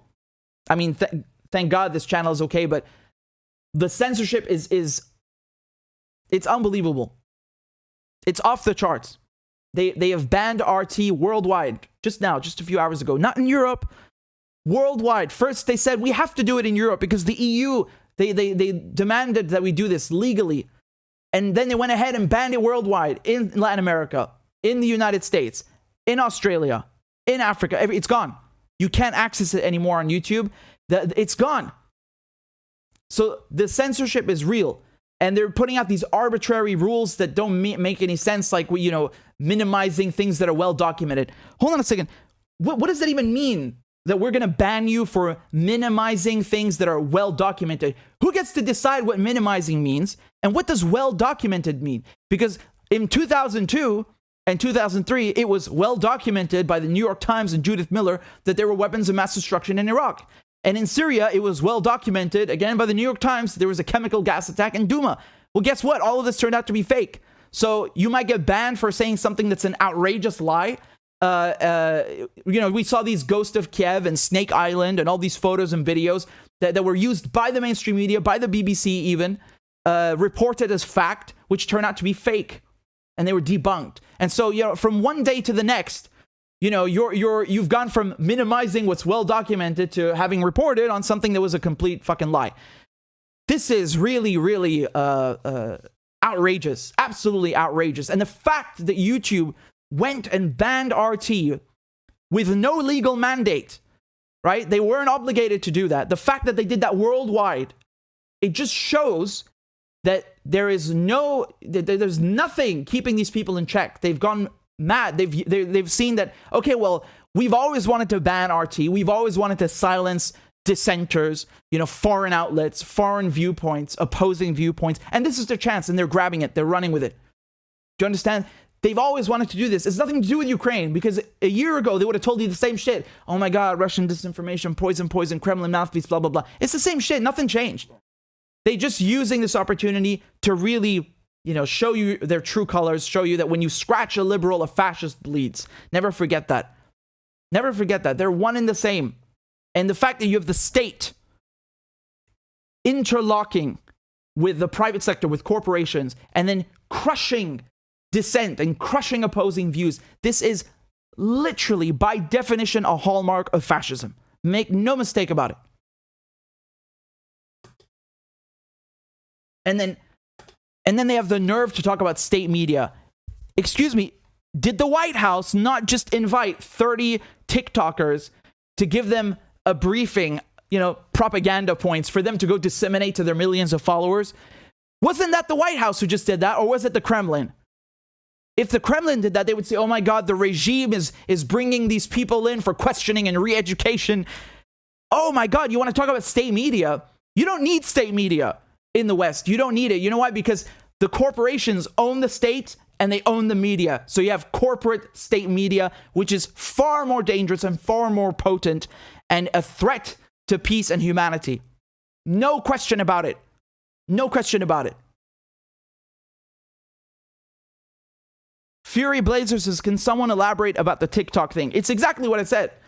The White House literally invited 30 very popular influencers on TikTok who have millions of followers to answer their questions about Ukraine. They make it sound like it's a fun picnic. It's a nice trip to the White House. You know, just have a nice casual meeting with Dr. Goebbels and the propaganda team. And they basically just gave them the same thing that you're hearing in mainstream media. Russia's losing the war. Russia's evil. We're going to hit Russia with nukes if they use nukes. You know, just the most ridiculous gung-ho, jingoistic horse manure that you'll ever hear. It's just pure verbal diarrhea, and these people just go and repeat it. They have no clue about politics. They make them feel special. Like, oh my God, the White House invited me. The president invited me. And they treated me so nice, and I got to speak to the press secretary, to Jen Psaki, and they let me ask a question. They made me feel really nice and warm and fuzzy inside, and they treated me so special. They just use these people. They're outsourcing propaganda. That's it. It's so cheap and tacky. Oh my God. It's so tacky. It's unbelievable. It's unbelievable. Half of them, the majority of them, just like repeated what they were told without even questioning it. Like, I was at the White House. The White House said such and such and such and such. And if you went and watched Chris Hayes or Rachel Maddow, you would have heard the same fucking bullshit, but just 10 minutes longer. So tacky. Thank you guys very much. Crazy Puppet says the biggest caveat is that Zelensky made a career for himself through sanctioned Russian comedy improv show in the 97 to 2003 era. I don't know much about his I don't know much about his comedy stuff, but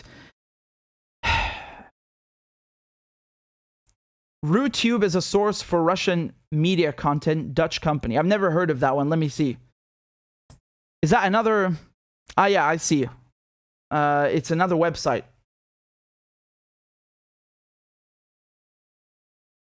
Is that like VK? I know the Russians have their own version of Facebook. They call it VK or something. I've never heard of RuTube though.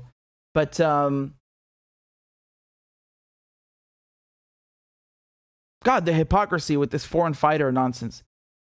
Again, it's like foreign fighters are okay, even if they're Al-Qaeda extremists who have committed ethnic cleansing, who kill Christians, who kill Muslims, who are backed by Saudi Arabia, Qatar, Israel, Turkey, the US, UK. Those guys are fine. Please come to Ukraine. Help us. You can sit right there with our friends from the Azov Battalion, the neo-Nazis, and NATO. You'll be a great match, all three of you, you unholy alliance. So that's who Zelensky has on his side, right? And then he complains about Syrian thugs. Shut your fucking mouth. I'm so angry about this. Seriously. I'm so angry about this. You're with NATO and you have the nerve to talk about thugs. Again, man, there's a pattern in history when you look at the last decades, you look at the last century, who uses proxy forces and some of the most disgusting people on earth, you know, Al-Qaeda, well, first the Mujahideen, and then they became Al-Qaeda. We're talking about Bin Laden, al-Zawahiri, and then, of course, Al-Qaeda themselves, again in 2014 and and onwards in Syria, and then in Ukraine, neo-Nazis. Who's doing that? Is that Russia? No, it's definitely the West. It's NATO. So you want to come here and talk about like foreign fighters are bad when the Russians do it, but it's okay when we do it. You know, in Libya, in Syria, in Yemen, everything is fine, right? Double standards as usual. Double standards as usual. Everything is okay as long as it suits NATO interests. Faye says, I'm not even Syrian and I'm insulted. You see what I'm saying, right? It's unbelievable.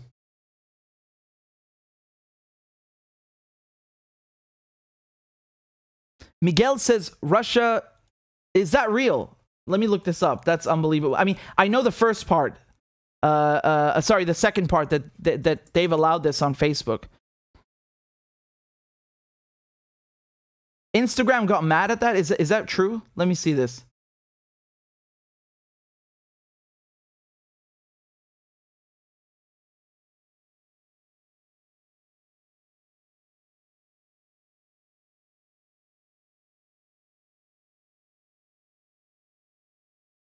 I'm going to do a segment right now with you. Just give me a moment. I'm trying to read up on it because I talked to you guys yesterday about this, about how they were allowing people to like chant for death about to Russians.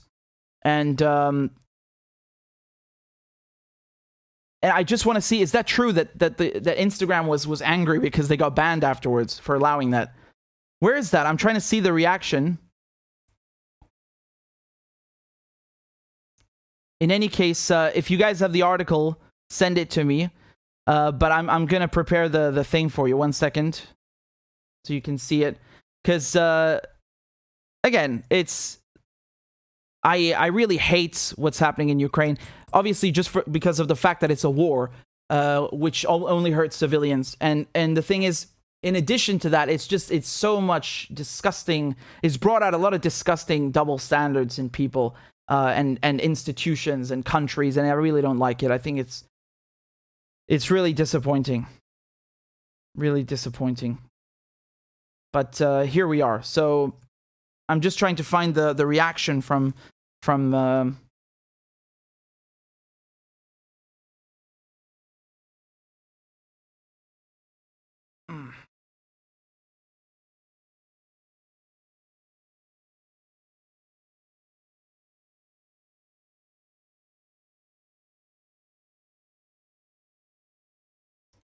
So basically what Miguel was saying is that, Russia banned RT, Russia banned Instagram, Instagram is owned by Meta, which is Facebook, right? They did this because Facebook is allowing people to do hate speech, like call for Russians to be killed, and apparently Instagram is upset over this. They can't be serious. What did they expect? What did they expect, honestly? What do they think is going to happen? Fury says it's on RT. Okay, give me a second. I don't know if I'm allowed to show you this now.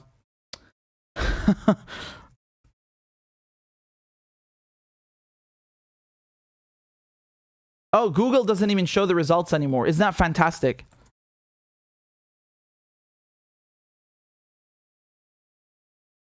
Wow.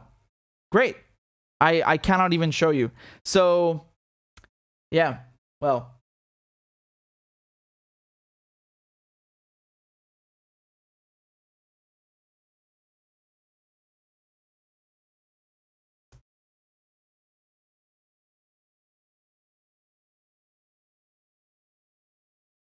Okay, maybe we can find this. I found it. Let's go. Let's go.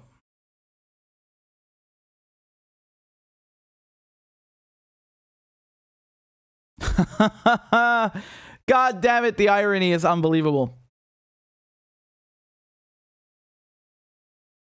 So you guys know that a lot of social media companies are now allowing users to call for Russians to be killed, right? So this includes Twitter, Facebook, and Instagram.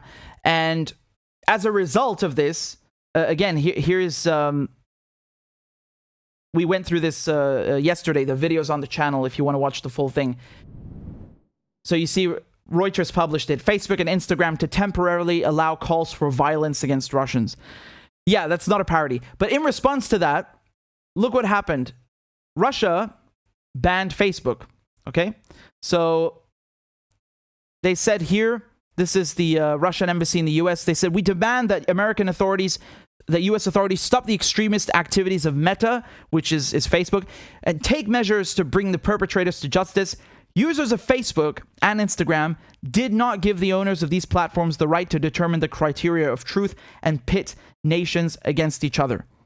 And so they've banned Instagram as well as a result because, as I just mentioned, you can go on there and apparently say not just Putin should be killed, but, Russians in general. And so they say it's obviously just limited to soldiers, but not every platform is making that distinction, and I really doubt that they're going to enforce that if they're literally allowing you to call for hate speech and violence. And look at the irony here. So Instagram is allowing users to say death to Russians, let's kill Russians. Russia bans Instagram, and now Instagram is upset. Here's Adam Mosseri, the head of Instagram. He says, on Monday, Instagram will be blocked in Russia. This decision will cut 80 million in Russia off from one another and from the rest of the world, as 80% of people in Russia follow an Instagram account outside their country. This is wrong. No, you know what's wrong is allowing people to say death to Russians, allowing hate speech against Russians or anyone else for that matter. That's wrong. That's what's wrong. What the fuck did you expect? Did you expect caviar and vodka or something? What, are you a moron? Are you an idiot? You must be, because if you've allowed this hate speech stuff, I mean, you must be an idiot. Unbelievable. Unbelievable. This is so typical. You know what this reminds me of? It's like when the BBC, they blocked CGTN, and then in response, the UK Ofcom, the regulator, blocked CGTN, and then in response, China blocked the BBC, and then they're like, "You're attacking the freedom of the press. Why are the Chinese attacking us?" No. You banned a Chinese channel, and then China banned the BBC in response. It's tit for tat. You attacked the press first. You violated the principle of freedom of press, not the Chinese. No, it doesn't matter. It doesn't matter, right? It doesn't fit the narrative. The UK can do no harm. The US can do no harm. They're angels. They always mean well. They never do anything bad. They are always sincere and innocent, and Russia's always bad. It's always, it always has ill intent. It's always malfeasant, obviously. Obviously. Russia, bad. God, this is unbelievable. What a twat. What an idiot. Like, what? I'm speechless. Like, what did you expect?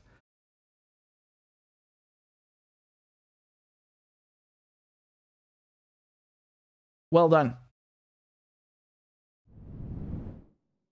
And obviously, the same is happening with, with other platforms. As I said, they're allowing this on Twitter, and they're allowing this on Facebook.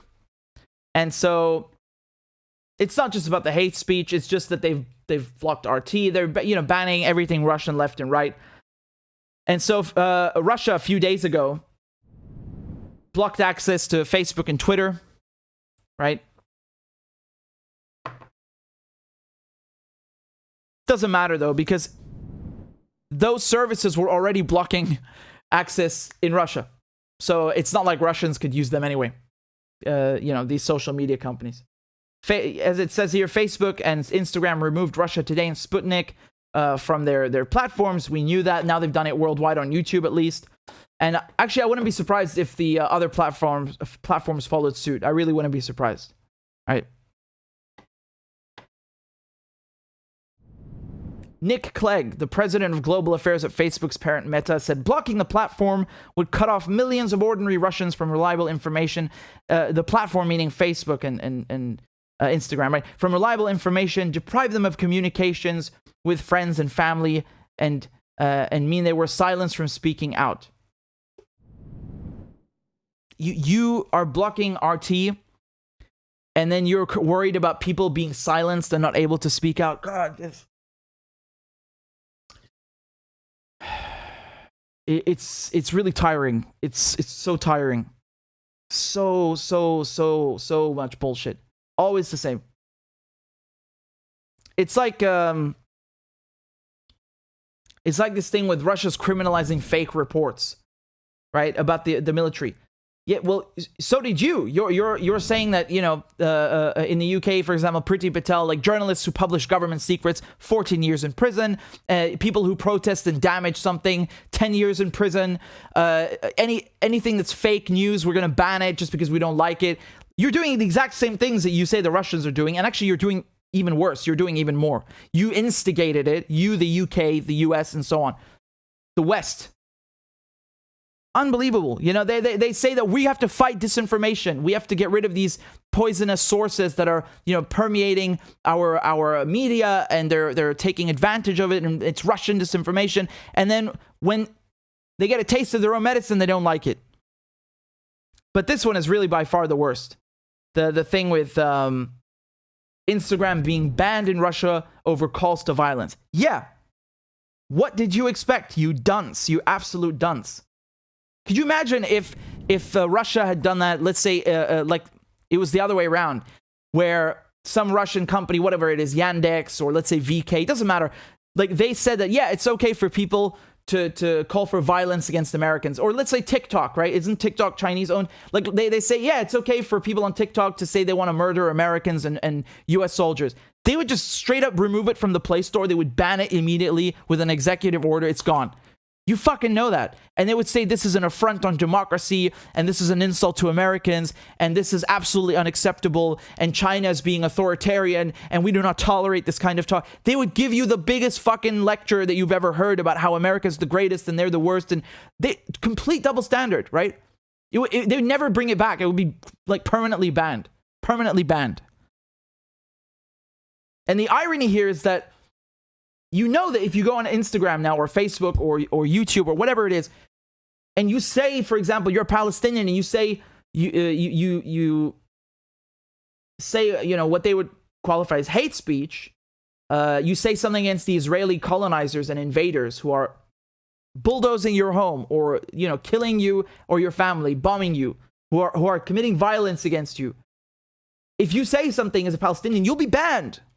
And not just banned, the Israelis will come to your house and they will arrest you and put you in prison under administrative detention or something else. You know, there are people in Palestine, they get arrested over Facebook posts.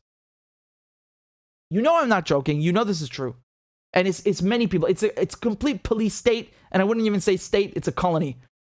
So you would be put on a list, branded a terrorist, and for the exact same thing that they're saying is okay in Ukraine, right? If Palestinians or Iraqis or anyone who's under occupation did the exact same things that the West is encouraging Ukrainians to do, they would go to jail, they'd be banned, they'd be shut down, censored. You know this. You know this.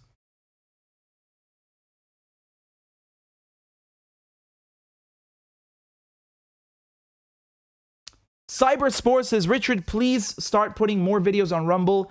I don't trust YouTube to keep free thinkers around for much longer. Yeah, I just made an account, and again, I will put everything on there. I'll send you the link when it's done. And again, speaking of which, I will make a Rumble, as I said, and I also have a Rockfin, which is another website for videos. It's free. There's a Telegram also. How many are we on Telegram? Let me take a look. Let's see. We're almost at 2,500. Not bad. Not bad. So again, if you want to get, I mean, it's not even about getting notifications. I think it's a necessity. I'm really imploring you guys. We got about 1,000 people watching. Please make sure that you sign up on Rockfin or Rumble or Telegram or the newsletter. All of this is free, and it's good that we have a backup. It's so important. So, and Fury says Odyssey as well. Okay, I will do that too when I'm done with work afterwards. So again, I'm putting all the links below. Artemis says, Richard has a Telegram. What is the ID? Let me send it to you. It's t.me/RichardMedhurst.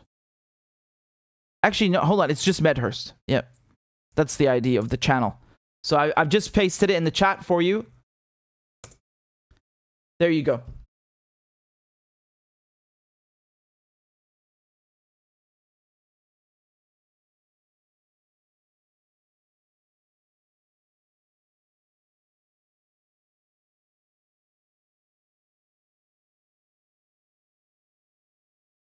So again, guys, thank you so much for your kind comments and all of your donations, your super chats. I'm really happy we smashed the goal that we were looking to do.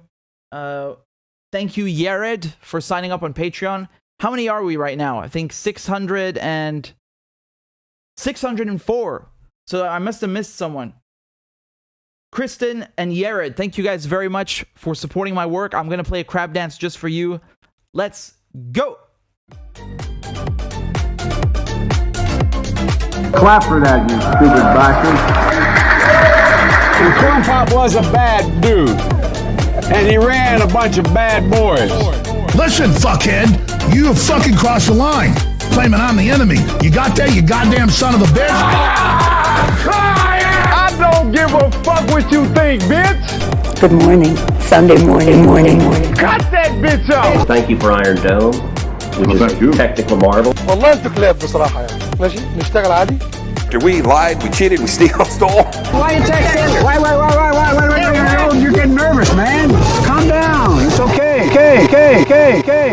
Suck my dick and choke on it. I yield my time. Fuck you.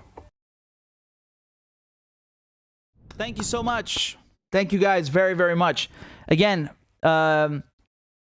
this is quite fantastic. 604. Claudia is very kind enough to make a new graphic. She anticipated it. You know, I asked her to update the thermostat, and it, you know, you guys already outdate everything she does. So that's where we are right now. 604 subscribers on Patreon. Thank you guys so much. I'm humbled, and I really appreciate you supporting my work. Again, for those who are interested, you can donate monthly. It's anything you like, $1 or €1, any currency, any value. It makes no difference. I'm happy. I'm grateful for everything. And I don't do paywalls. Everything I do is free. This is only if you can and if you would like to support my work. And you want me to continue covering international relations and the Iran nuclear deal and, you know, the Syria, the Middle East, US politics, you name it. You name it, you got it. And again, here's the PayPal also, if you guys want to donate on PayPal. There's a Venmo and a CashApp. You can just scan the QR code with your phone. And of course, I don't ask you guys just for monetary support or financial support. I'm grateful for all kinds of support. Even just dropping a like or a nice comment, that's really more than enough for me. Right now, though, I think we're in you know, scary times. It's not about the money. It's about having contingency, having a backup plan. So I would really implore you to please go and sign up on an alternative platform, you know, like Telegram, for example. This is my Telegram. Let me show you over here. Right, so you can see we're almost at 2,500 subscribers. Again, Telegram is like an app. It's like, I don't know, you know, Facebook Messenger or WhatsApp. It's just so I can send you notifications when I go live or when I post something, and we can chat in there. And of course, there's also the newsletter. So that's richardmedhurst.substack.com. And this is completely free. All of these things that I'm showing you are free. So you just put in your email, and then you'll be on the newsletter. So again, when I go live, you'll get an email, because sometimes even people who are, you know, people who are subscribed on YouTube, they don't get a notification. It's hit and miss. So this is a surefire way to make sure you get it, and also that we can stay in touch in case, God forbid, something happens to the channel. And there's also Rockfin, which is like YouTube. Again, it's free. The only annoying thing is you have to make an account, but it's free. And you'll also not just find me, but many of your favorite lefty channels, right? So this is rokfin.com/RichardMedhurst. And if you go to channels and then to Free Thinking Media, you'll see a lot of people that you recognize, right? So it's very much worth it. We've only got 17,000. Like, we should be way, way higher, guys. You know, we've got, alhamdulillah, 62,000 subscribers now. That's unbelievable. But we need to have the same number on Rockfin so we have a real substantive backup. Like, how are you guys gonna find me otherwise? Do you see why it's important to do this? And of course, you guys said Rumble and Odyssey. I'll do those too. Just give me a day or something. I am drowning in work, and we're live right now, so I'll do it afterwards and send you guys the links. All right? So again, it's important we go through these things. I know it's annoying. I don't really care for plugging the show. But I think it's, given all this like widespread banning they're doing now, it's a necessity. So yeah. Again, all the links are below.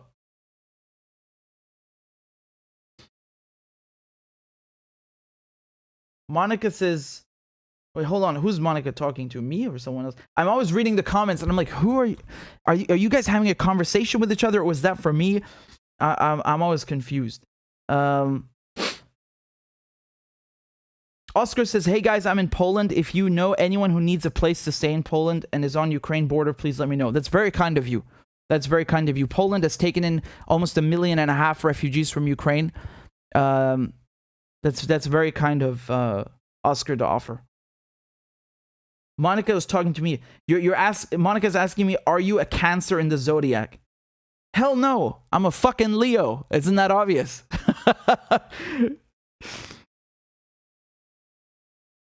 Lionheart. Zena says, thank you for the Iron Dome. Oh, with Ted Cruz. He's like licking Netanyahu's ass, you know? The way they grovel. The way they grovel is unbelievable. They give the Israelis all their capital support, their political support, everything, and then they're like, thank you for letting us be subordinate to you.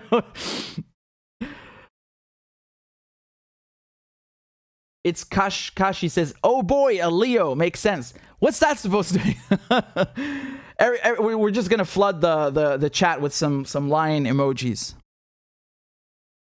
Yeah, I got my Leos down here. Very good. Very good, guys. Come on, show off. I know you want to. Here, I'm going to flood it with a bunch of emojis. Here we go. Wonderful.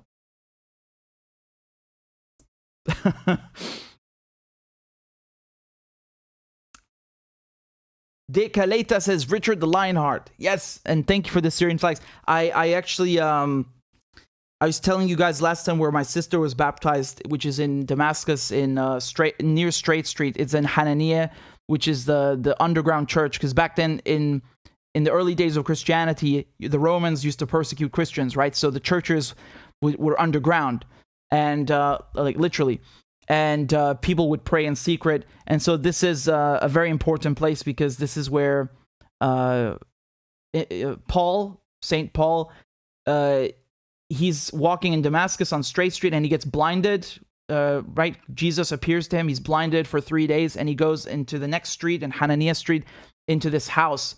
And then he's converted, basically. He becomes a Christian. And not only that, he goes and spreads Christianity to Europe, right? So this is, again, why I'm so fucking furious when I hear these idiots saying like, oh, there's no Christians in Syria or they don't know anything about Christianity. Shut your fucking ignorant mouth, you moron.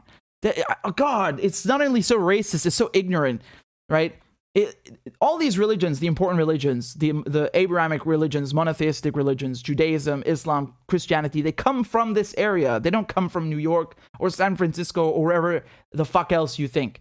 So there's history here, there's important history. And just going back to my point, that's where my sister was baptized. I'll tell you a good story one day where I was baptized in Syria, and it's got something to do with the Lionheart.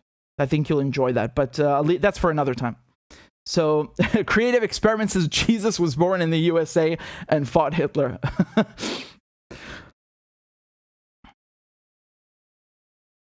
Fury says, Richard, I hope you're reading my emails. When you have time, please let me know what you think.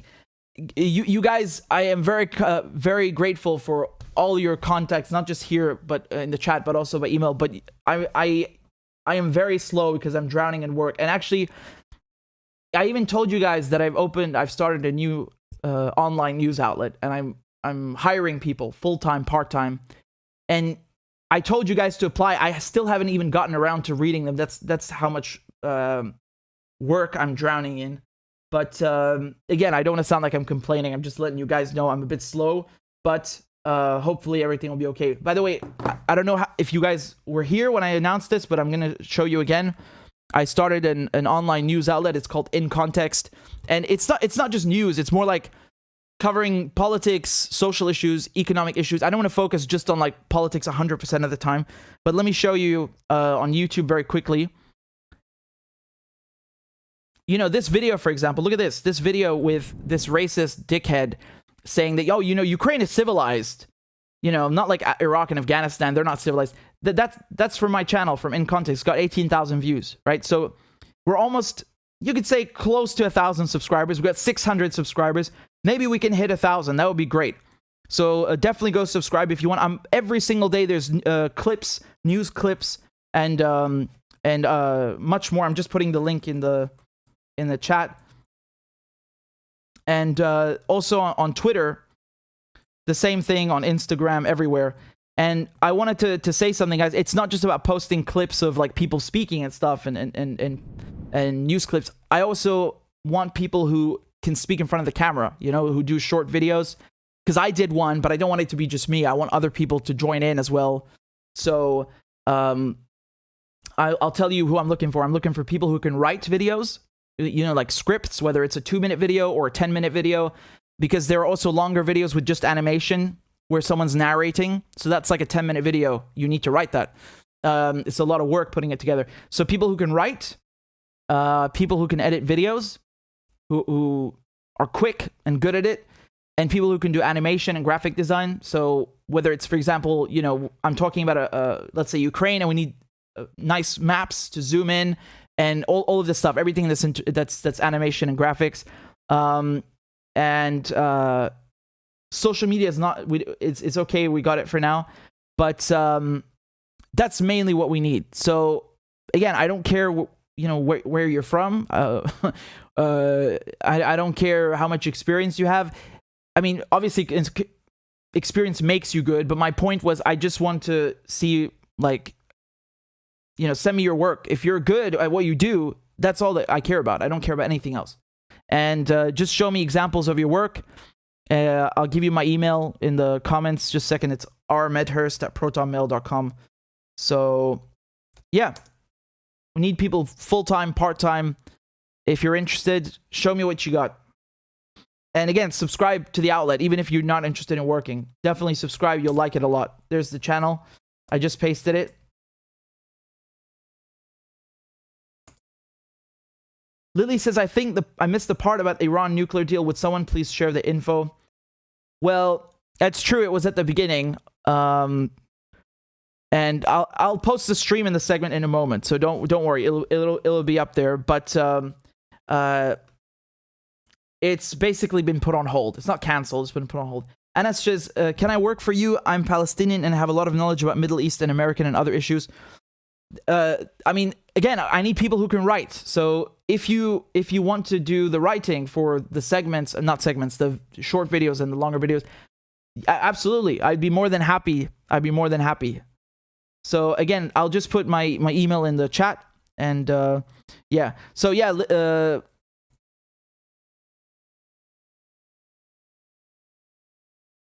okay, there we go.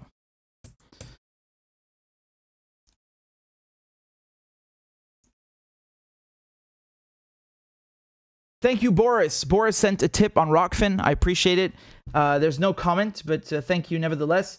And I'm just checking if I missed anything on PayPal or something. Sometimes I make you guys wait like an hour or two until I actually get it, but because I'm just rambling away. But it looks like everything's okay. So yeah. In any case, I'm very grateful that we hit our goal, 604. Wow. You guys, every single time you blow me away. So thank you for that. In any case, just give me a moment. I need to go get something to drink. You guys go get something to drink as well. We'll be back in a minute, and then we'll do a Q&A if you want. Yeah. So I'll just put up the break thing, the break screen, the break dance, and we'll be right back. I am once again asking for your financial support. A is for all men and women created by go. You know the thing. B is for I'm beginning to see why your wife left you. C is for Corn Pop was a bad dude, and he ran a bunch of bad boys. D is for Don't worry, I'm so serious. Children, I love to hear them. E is for An excuse to walk by the dealer and say, no, I'm not going to be a mule. I got something to do. I got to go do boom, boom, boom. F is for Time friend, and she's a friend. She's been my friend in and out of public life. G is for Go to Joe 30330. H is for Hairy legs that turn blonde in the sun. And the kids used to come up and reach in the pool and rub my leg down. I is for I'm a Democratic candidate for the United States Senate. J is for Just look at the record. I have President Biden, Vice President Biden. Well, I tell you what, if you look at my record and you still doubt about my commitment, then you should vote for somebody else. K is for Kids jumping on my lap. And I've loved kids jumping on my lap. L is for The lion, dog, face, pony soldier. M is for Make sure the television, make sure you have the record player on at night, the phone. Make sure the kids hear work. N is for NATO. O is for The only African American woman that's ever been elected to the United States Senate. P is for Poor kids are just as bright and just as talented as white kids. R is for Rest her soul, and although she's your mom's still alive. S is for Send a text to the word united. T is for Truth over facts. U is for Union workers, the UAW took incredible cuts in their future. V is for Don't vote for somebody else. All right, thanks so much. W is for Wait, you're getting nervous, man. Calm down. It's okay. X is for Xi Jinping. Y is for And you ain't black. I am once again asking for your financial support. A is for All men and women created by you know the thing. B is for I'm beginning to see why your wife left you. C is for Corn Pop was a bad dude, and he ran a bunch of bad boys. D is for Don't worry, I'm so serious. Children, I love to hear them. E is for Excuse to walk by the dealer and say, no, I'm not going to be a mule. I got something to do. I got to go do boom, boom, boom. F is for Time friend, and she's a friend. She's been my friend in and out of public life. G is for Go to Joe 30330. H is for Hairy legs that turn blonde in the sun. And the kids used to come up and reach in the pool and rub my leg down. I is for I'm a Democratic candidate for the United States Senate. J is for Just look at the record. I have President Biden, Vice President Biden. Well, I tell you what, if you look at my record and you still doubt about my commitment, then you should vote for somebody else. K is for Kids jumping on my lap. And I've loved kids jumping on my lap. L is for All right, guys. We're back. So I said we'd do a little Q&A. Gabo says Richard is the man, the only guy who streams for 6 hours, and that's amazing. Thank you. You're most welcome. I don't even really, I don't even bust a sweat. It comes naturally. I'm glad you like those. You guys also like the learn the alphabet with Joe Biden, because you could hear it in the background just now during the break. But it's actually a video. Claudia made that for me as a birthday present. It's on the channel. Just go look it up. Learn the alphabet with Joe Biden. It's so amazing.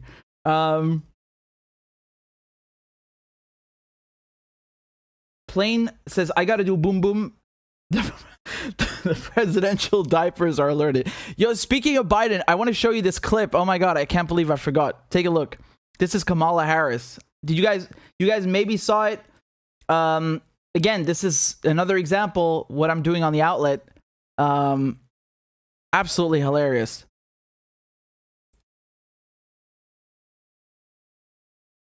Okay, so again, this isn't the most important political development and political news, but it is funny. I wanted to show you this clip of Kamala Harris. Take a look. We all watched the television coverage of just yesterday. That's on top of everything else that we know and don't know yet, based on what we've just been able to see. And because we've seen it or not doesn't mean it hasn't happened. What? What the hell is she saying? We all watched the television coverage of just yesterday. That's on top of everything else that we know and don't know yet, based on what we've just been able to see. And because we've seen it or not doesn't mean it hasn't happened. But just limited to what we have seen. Pregnant women going for health care? What? Being injured by, I don't know, a missile, a bomb? What the fuck in an is she on about? Unjustified war? Where a powerful country is trying to take over another country violate its sovereignty, its territorial integrity for the sake of what? She's talking about the United States of America. Now I get it. Nothing that is justified or provoked? Absolutely, there should be an investigation. And we should all be watching. And I have no question the eyes of the world are on this war and what Russia has done in terms of this aggression and these atrocities. I have no doubt. God, it took you a minute, didn't it, to get to the point? You had no clue what she's talking about. She was basically... She's trying to do an impression of Joe Biden. Go, you know the thing. Oh, God. What a word salad. This is worthy of putting into a crab dance. Although I think I prefer the cackling Kamala, right? That demonic manifestation. That is really something else. Oh, God. She's very good at her impression of Joe Biden. And that's kind of funny because up until the last second when she says Russia, you really don't know what she's talking about. So is that the British? The Americans? What? I've heard this one before. So she's talking about this incident over here, which has been on the front page. So apparently they're accusing the Russians of having bombed a psychiatric hospital, a children's hospital, and a maternity ward, all in the span of 24 hours. Now, I'll be very honest with you. If this is true, that's obviously very concerning and tragic. But given the experiences of what happened in Syria, right, in my country, I think it's best to wait because a lot of the time they unfairly blamed the Syrian government and actually ironically the Russians, and then for things that turned out not to be true, like the Duma chemical gas attack. Again, I have no clue here. I have no clue. And given the Ghost of Kiev and the Snake Island stories, let's be cautious. But what I would like to say, my point here is that I remember very clearly that there was a hospital in Afghanistan that was it belonged to Doctors Without Borders, so Médecins Sans Frontières, and they completely blew that up. It was in Kunduz, right? So they killed 42 people. This is in October 2015. The Americans bombed this hospital, a trauma hospital in Kunduz, Afghanistan, and it killed 42 people. It was a hospital that provided high-quality, free surgical care to victims of all types of trauma. And again, you could very fairly say, yeah, well, just because the U.S. did it, that doesn't mean it's okay for the Russians to do it. Of course not. No one is saying that at all. The point here is that when the Americans do it, when NATO does it, they say it's an accident. They say it was a mistake. They say it's a gaffe. Not just an individual attack, the whole war. They say like Iraq was an intelligence failure. Afghanistan was a blunder. There's always some kind of excuse to justify it and show that, we only mean well in the West. We're not evil. We can only do good. And even when we do bad, we meant good. Right? And so here, when it comes to Russia, it's just automatically presumed that, well, the West has found this Russian crime, and we know that they did it on purpose, and it was a war crime. The Russians always commit war crimes on purpose, with intent. Because the mentality is, well, the Russians are evil by default. They're de facto evil. So, departing from this premise, obviously you would arrive to the conclusion then that everything the Russians do, whether they shit, they fart, they cough, or they bomb a hospital, is evil, right? And so that standard, of course, does not apply to the West, to NATO, to the British, to the Americans, because, the West is not capable of evil. We're here for democracy, we're only here to promote human rights. Oops, we bombed a hospital. Oops, we killed 1 million people in Iraq. Oops, look at all these refugees. Oops. It's a blunder. It's a gaffe. It's a mistake. It was a failure. But it wasn't a war crime. It wasn't a war crime, right? And the media will help cover for you too. Right? Here's the aftermath. CNN. The Pentagon says the US bombing of Afghanistan hospital was not a war crime.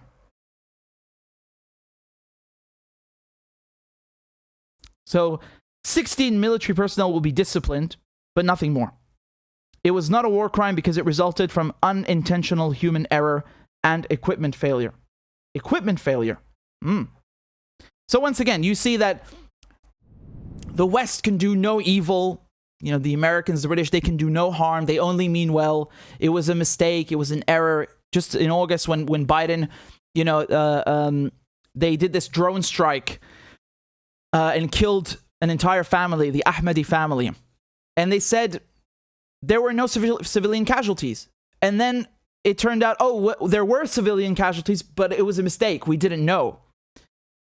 And I found this really interesting because they were watching this person from the Ahmadi family with a drone all day for 8 hours. And they say that while they were watching him all the way up there, they saw him handling weapons, explosives, right? It looked like he was being given explosives by other terrorists. And then, when it turns out they actually killed a bunch of children, and they wiped out an entire family, then they say, we couldn't see that they were children, we couldn't see. Oh, hold on, so you can see explosives, someone handling explosives, all the way up from 30,000 motherfucking feet, but you couldn't see the children that you blew up? The civilians that you blew up? That's really interesting. You got some funny equipment there. Right? And of course, no one is punished for this, ever. In the Australian Army, you know, in the Australian Special Forces, the SAS, the Special Air Service, the British Special Air Service, the Special Boat Service, the British Army, you know, the American, no one is punished for anything ever because all they can do is mistakes, but not war crimes. Interesting, right? So again, this is the idea. The point isn't Russia's perfect. The point isn't that Russia can do no harm. The point is that when Russia does harm, when Russia does something bad on purpose or not on purpose, they immediately scream it's a war crime and they want to start a tribunal. But when the British do it and the Americans do it, it's a mistake. For very, very similar things. Right? So they want to start a tribunal against Putin. They want to try him for again, this I still don't understand how they're going to do this. They want to try him for war crimes in the UK, for a crime of aggression. When Tony Blair they could not try Tony Blair for a crime of aggression because the UK never ratified the crime of aggression from the International Criminal Court into British common law. Wow. So, you know, Blair is okay. He kills 1 million people and much more. Many more made refugees. Yeah, we can't. Sorry, it's not a law in the UK. You know, it's not a crime in the UK. But Putin, we're going to get him. Oh, yeah. The double standards, they just keep rolling.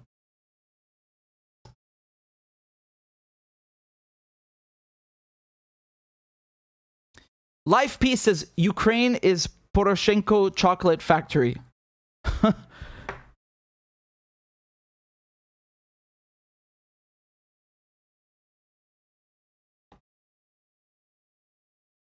I've been seeing a lot of this stuff with Putin where he's Biden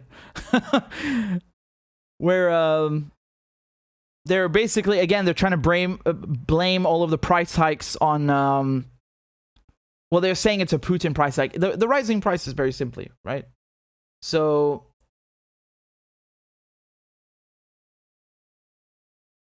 every single thing that goes wrong, it's Putin's fault. Every single, you know. Look at this over here. This is a post from Joe Biden's Twitter account. Again, I doubt he writes this crap, but nevertheless, it echoes, I'm sure it echoes his sentiment. So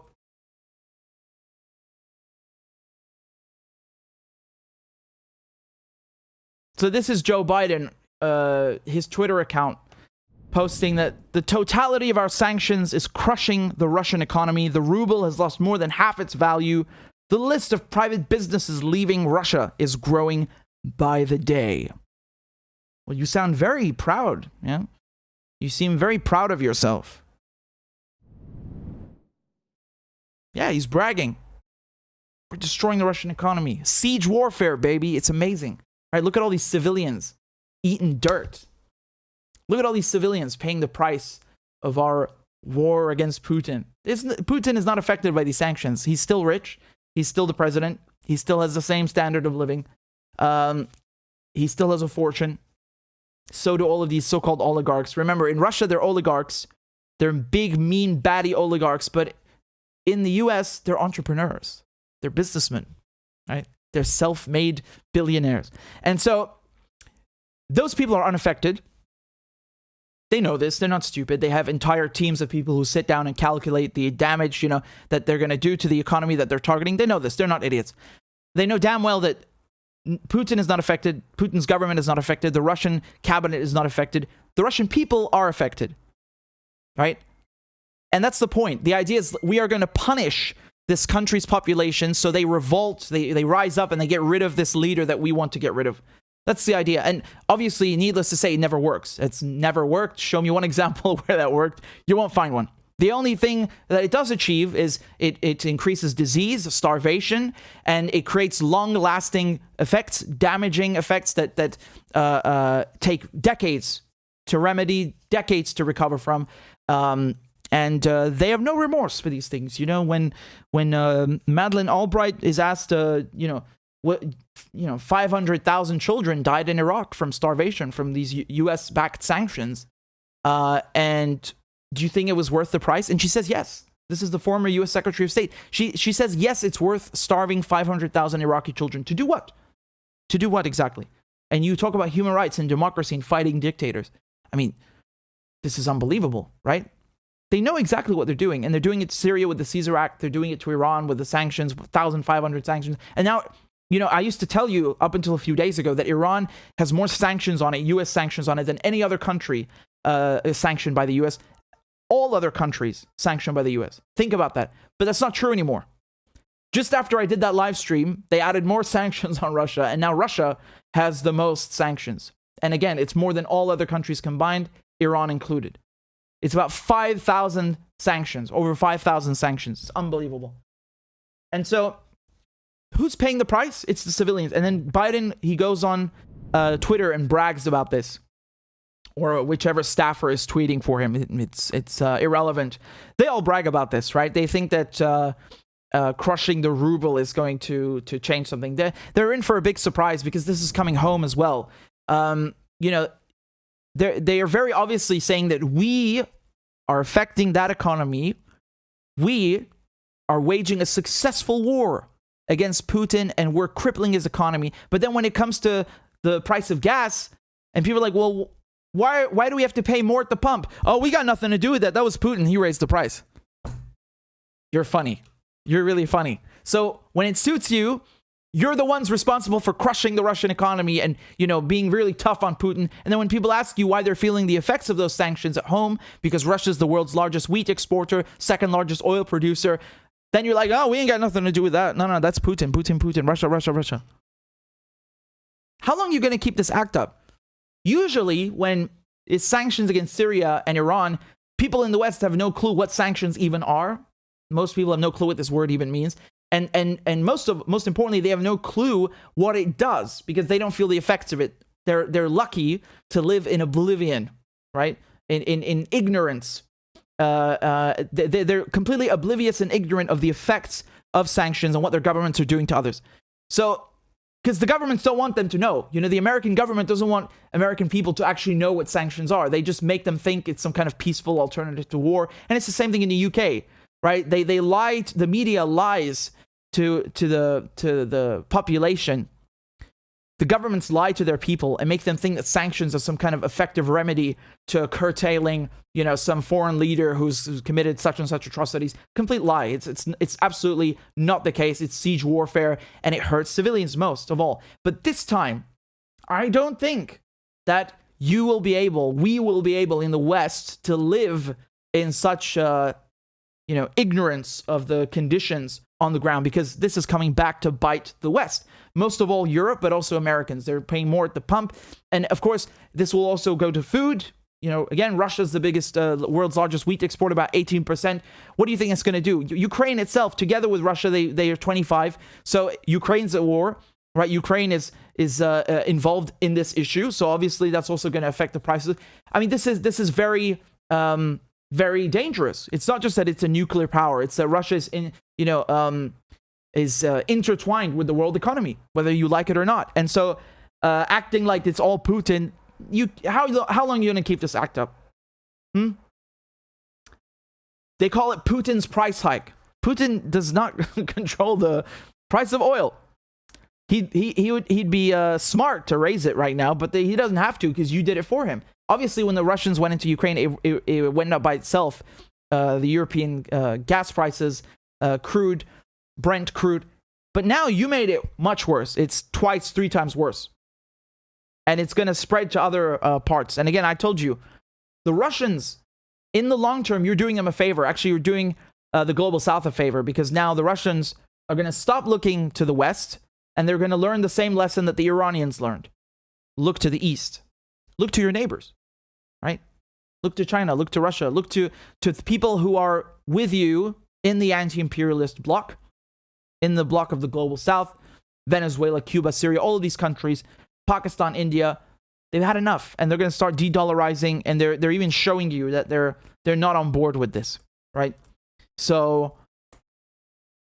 I just think it's disgusting that people brag about destroying other economies. It's like with Lindsey Graham when he was asking Pompeo during the Senate hearing, like, are you stealing Syria's oil? Yes. And then he's like, what about the Caesar Act sanctions? Is there more coming? More coming? What do you think? Is some sequel to a Batman movie? People are starving. My cousins cannot buy fuel and bread like they used to. There's lines, God knows how long. There's no electricity. You get maybe 5 hours of electricity a day because of people like you. You're not punishing Bashar al-Assad. You're punishing civilians. That's a fact.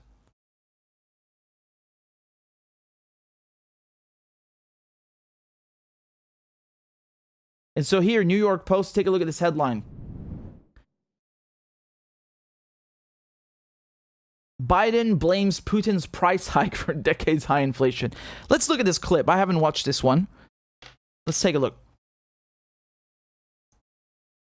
The month of February, and their forecasts, inflation rises 0.8 on a headline basis during the month of February, and that puts it at 7.9% on an annual basis, which is exactly what was forecast, 0.4 higher. It is the highest since January of 1982. Wow. So the White House attempted Thursday to shift the blame for stratospheric inflation numbers to Russian President Vladimir Putin, despite the fact that the surge in gas prices driving the overall increase was underway long before Moscow's invasion of Ukraine. Again, that's true. That's why we were talking about an energy crisis before. But when you got a fire, you don't go and add fuel to it. Do I need to explain that?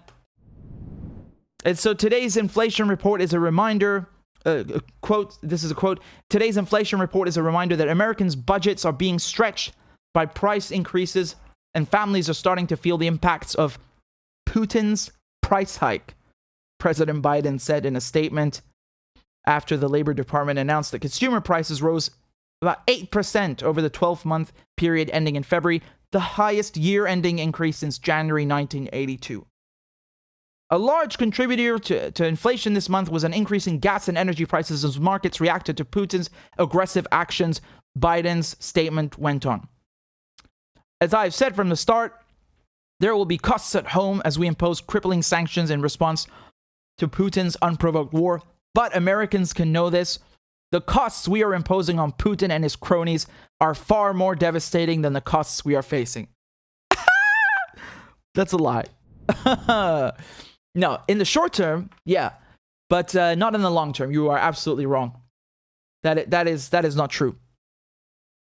Because, as I told you, we are seeing a global realignment right now. You got Venezuela, Iran, Russia, Saudi Arabia, who are gripping the U.S. by the balls. And Biden is desperate. He's running to the Saudis and the Emiratis. Please give us oil. The price is up. We need to bring more oil into the market. The Iran nuclear deal has been stalled. The Russians just, they want a guarantee now. We banned Russian oil. We don't have ties with Maduro. What are we going to do? That's all inflation? Or is it U.S. foreign policy? It's both. It's both. According to the Bureau of Labor Statistics, the price of gasoline rose by 38% over the previous 12 months, and most analysts predict inflation will get worse after Biden announced a ban on imports of Russian oil, natural gas, and coal on Tuesday in response to Putin's invasion of Ukraine. According to AAA, the average nationwide price for a gallon of gas rose to $4.3 Thursday, up from $4.2 on Wednesday, $3.4 last month, and $2.8 at this time last year. So basically, the price of gas more or less doubled. Not entirely, but more or less. Now, Republicans accused the Biden... I mean, this is compared to last year, right? Republicans accused the Biden administration of causing price hikes to spike by pursuing reckless spending policies. This is what I love about the Republicans, right? It's not like, you idiot, you've made this whole thing worse by banning Russian oil and saying that you were going to ban Russian oil and sending the markets into a panic. No. They're okay with that. They're neocons. They're like this. Democrats and Republicans, they always agree on foreign policy and imperialism and antagonizing Russia. They have no problem with that. They're like, yes, hell yes. That's why they overwhelmingly voted to ban it, right? What was the tally yesterday? 414 in favor, 17 against, right? We looked at it yesterday. Bipartisan support, baby. That's why the first article I ever put on Substack was bipartisan murder, because that's all they do.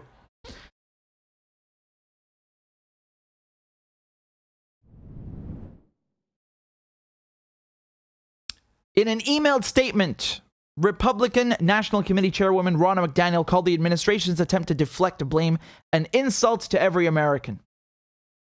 Prices continue to skyrocket under Biden and Democrats' reckless policies. Biden's attempt to deflect blame is an insult to every American, a small business owner. Again, they don't actually blame it on the current situation because they want what he's doing, but they instead blame it on the spending, right? They want more austerity, blah blah blah. I mean, what spending? Joe Biden just increased the military budget. It's the highest it's ever been in modern history. So they're getting their cut, the arms dealers. He didn't cancel anything in terms of college. Another lie. There's no investment in green energy. He talks about, green energy and climate, and you have these people like AOC trying to lie to you. Not trying, they lied to you. They fucking lied to you and said that Biden is going to compromise on climate. He's bragging. The White House official Twitter account is bragging that they're producing more oil, right? I mean, this is their solution. Right? It's not, how do we counter this energy crisis? Let's just go make more oil. Let's maybe go do a bit more fracking, and that's it. It's not, let's maybe shift to green energy, to renewables. No. More oil. Let's go. Let's maybe consume less. The U.S. is a net importer because it consumes more than it can produce. Why do you think it's consuming so much? Because the military guzzles a big chunk of it. You have 800 bases across the world. You need gas. You need fuel to power it. So anyway, again, just this hysterical excuse that it's Putin's price hike. What ridiculous nonsense. If Putin really wanted to screw you, he would cut the gas off to Europe, right? He would turn off Nord Stream, and he would raise the price of crude, and then you will really see another reality. The Russians are actually quite civilized for not weaponizing the gas, because they could easily really stick it to Europe if they wanted to right now. They could easily trample and call Europe's bluff and the West's bluff in terms of weaponizing gas and energy. So, the Americans, Biden, he stands next to the German chancellor and cucks him in front of the press and cancels Nord Stream 2 for Europe, right? And then they ban Russian oil. And then, why is the price of oil rising? Putin.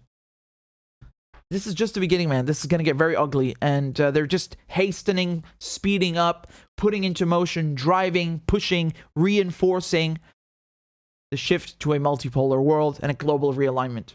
And Pakistan, for example, they looked at that.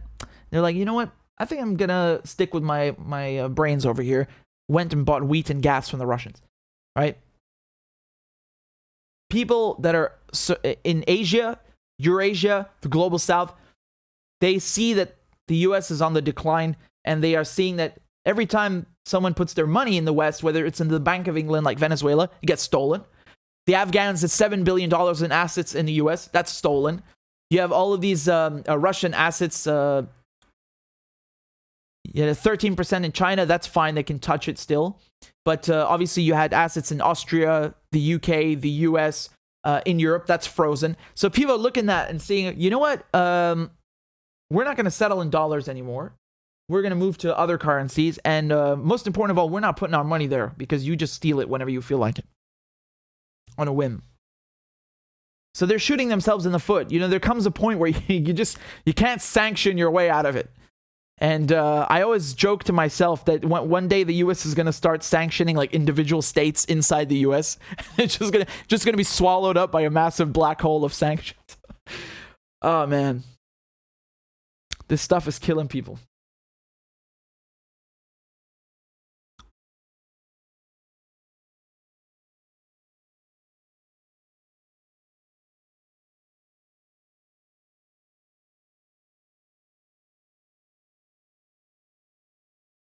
You guys are very kind. You sent me a bunch of donations. Just give me a second. I'm refreshing. I'm trying to read them.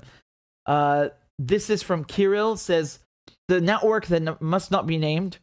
Moscow responds to Ukraine maternity. Yeah. So, let me just say something. I think you understand my reluctance to speak about this given the developments from today. You see how I have to self-censor because of this neoliberal bullshit? Yeah, that's where we're at. So this is exactly why I ask you guys to please subscribe on Rockfin and other platforms. That it's totally free. All I care about is us having a backup. We need to do this move. We cannot stay here forever living in this kind of thing. And I never self-censor, but this is off to, you see what's happening today. This is, they've gone crazy.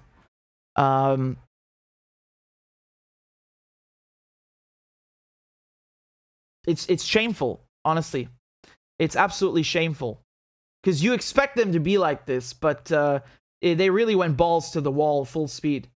So the subject that you just mentioned, I'm not even sure if I can touch it, right? Because you saw, let me show you. Let me pull it up for you again, just so you see. Here's the tweet.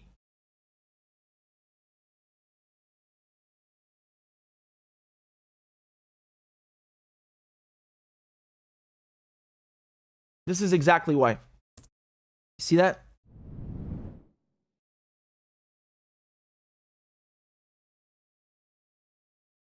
What does that mean? That is so abstract and arbitrary and random. What does that mean?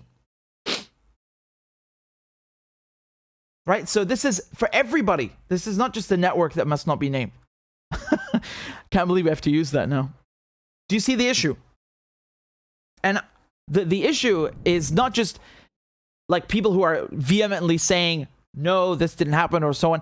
You know that it's going to be about like just asking questions, just trying to use some basic critical thinking skills. That's not going to be tolerated because it's already diverging from liberal orthodoxy. So you understand the issue, right? It's shameful.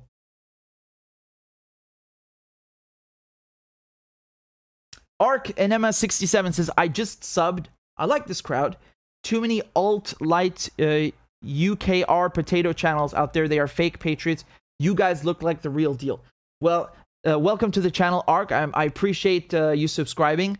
Again, how did you find the channel, actually? I'm wondering. In any case, I'm assuming most of you are already subscribed, but as you can see, some of you maybe just stumble on the video, so please make sure you subscribe. I cover everything international relations, US politics, Syria, Iran nuclear deal, the Julian Assange case. One of the only people to cover these two things, the Assange case and the Iran nuclear deal, on the ground. So this is the spot.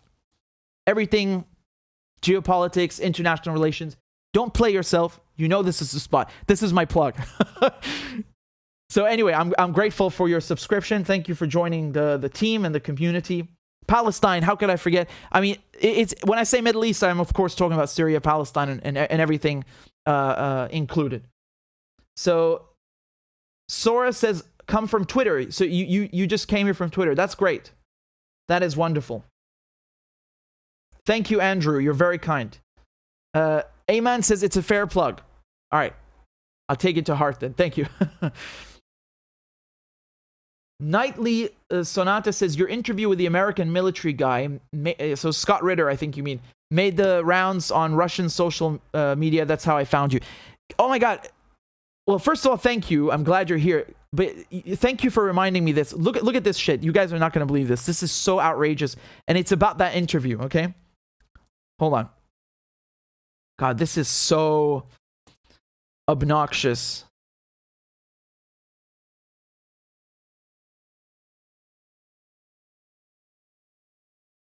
Okay, so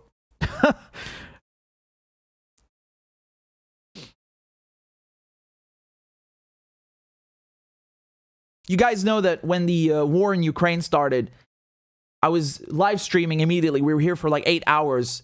And while it was happening, I got Scott Ritter to come on the program. Again, he's had a really brilliant long career. He was in the U.S. Marine Corps as an intelligence officer, and then he was a UN weapons inspector.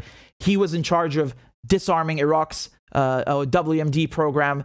And, you know, one of the only people saying in 2002, 2003 that Iraq doesn't have WMDs anymore.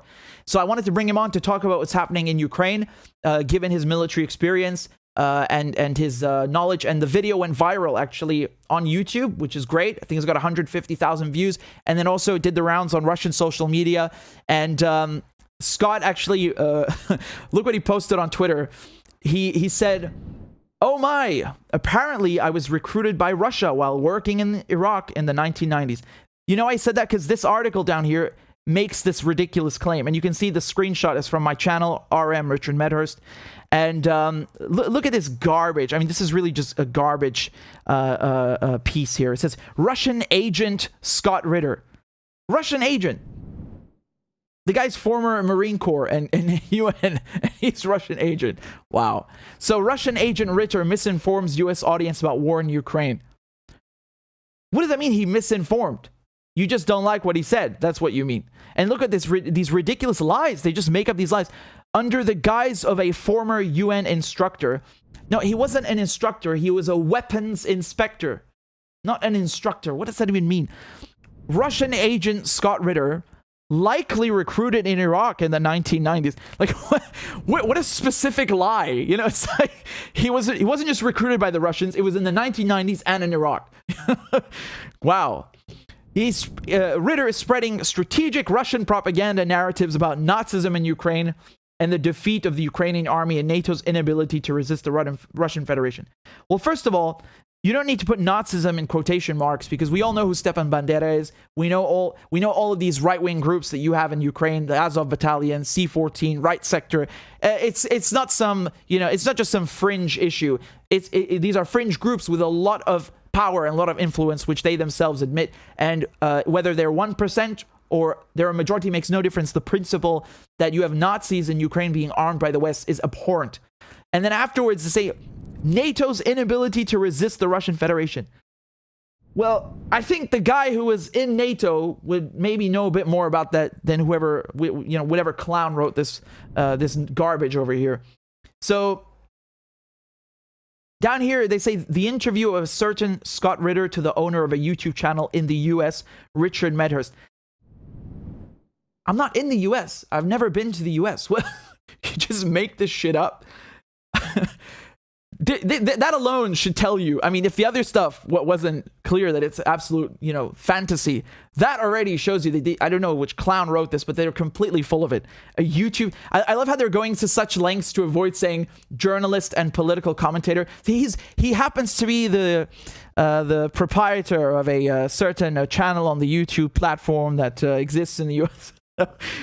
Oh man, that's really funny. The owner of a YouTube channel. That's fucking hilarious, right? And then it's the interview serves as a prime example of the work of Russian agents on the Western audience under the guise of an American expert. But he is an American expert. What do you mean, the guise? What does that mean? Scott has extraordinary knowledge. On this channel, I interviewed him multiple times, not just here about Ukraine. I interviewed him about Iran. Go look at that. And we were talking about the Iran deal and how when they say in the media, like, oh, Iran has 90% highly enriched uranium. That's not what it takes to build a bomb. Scott was a UN weapons inspector. He explains that there's so many other steps. You need to work out a payload. Again, go watch the video. He is most certainly an expert on all things military. So he's not under the guise. No, he is an expert on this. And there's even videos of Scott in the Senate. He was called to testify. And he speaks to Biden even at one point. This is back in 2002 or something like that. So if the U.S. Senate is calling him, obviously he's an expert, as opposed to whatever clown wrote this hit piece, right? This toilet paper. I wouldn't even wipe my ass with this. So again, I mean, I'm not even going to read the rest of it. It's just complete garbage. Complete made-up garbage. Fabricated diarrhea. I mean, honestly, it's worse than the Daily Mail. And that's saying something. It's such garbage. Seriously, they can't even get their basic facts straight. Ugh.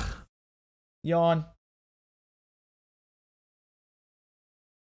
Again, Scott is great. Go follow him. He's very intelligent and has some great insight. One thing that he posted on Twitter, for example, was that he had a front row seat during Desert Storm 1. So this is, again, the first war against Iraq in the early 90s. So let me show you what he tweeted. It's very interesting. He said, I had a front row seat during the strategic air campaign during Desert Storm. I was a battle damage assessment officer at CENTCOM HQ in Riyadh. We bombed Baghdad non-stop for 40 days straight. Never once did we provide advance notice of a strike, even when international humanitarian law required. So this was posted on March 1st, and it's in response to the notion in the media that, the Russians are indiscriminately bombing. No, in Syria, in my country, and also in Ukraine, they are always telling the civilians, get out of this area and use this human corridor, and they tell them the highway and so on. And he's again, you don't have to like Russia or agree with Russia in any way, but he's pointing out the contrast, the difference that the Russians actually make an effort to mitigate civilian casualties, and the Americans just bomb the shit out of everything, and they never give anyone advance warning. And that's not me saying that, that's him. I think he's aptly placed to say these things. End of story.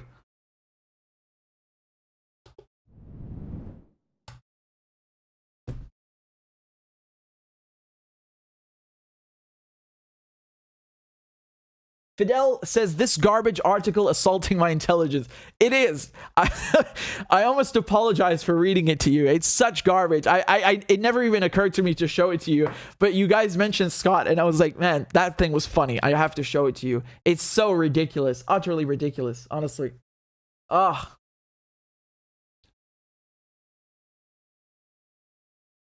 Wow.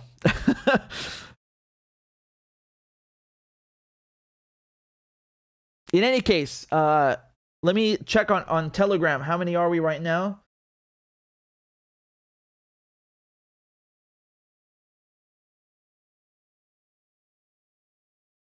Nice. We already hit 2,500.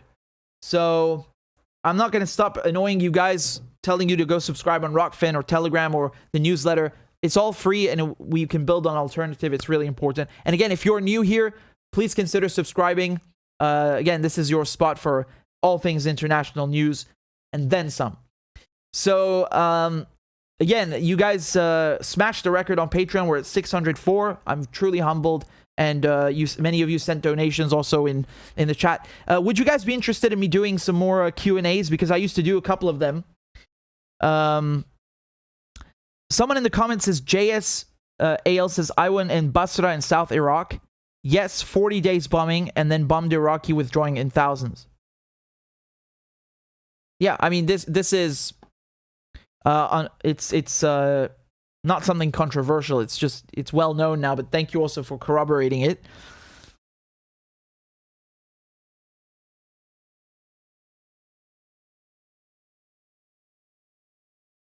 Fair Zabala has a very nice comment. It said, congrats for your channel. I'm an architect. Does anyone know an organization in which I could participate to build houses for Palestinians or Syrians? Viva Venezuela. y Cuba, carajo. It's very kind of you. With Syria, I'd be careful because they might sanction you. I'm not even kidding. This is what's so sick and evil about the Trump sanctions on Syria, which Biden, of course, keeps. Any form of interaction with the Syrian government is prohibited. So even if you want to build schools, like public infrastructure, roads, any form of reconstruction, especially for a country that's been destroyed by war, which is in dire need, in urgent need of reconstruction, of rebuilding, of revitalizing the economy and infrastructure, you're punished.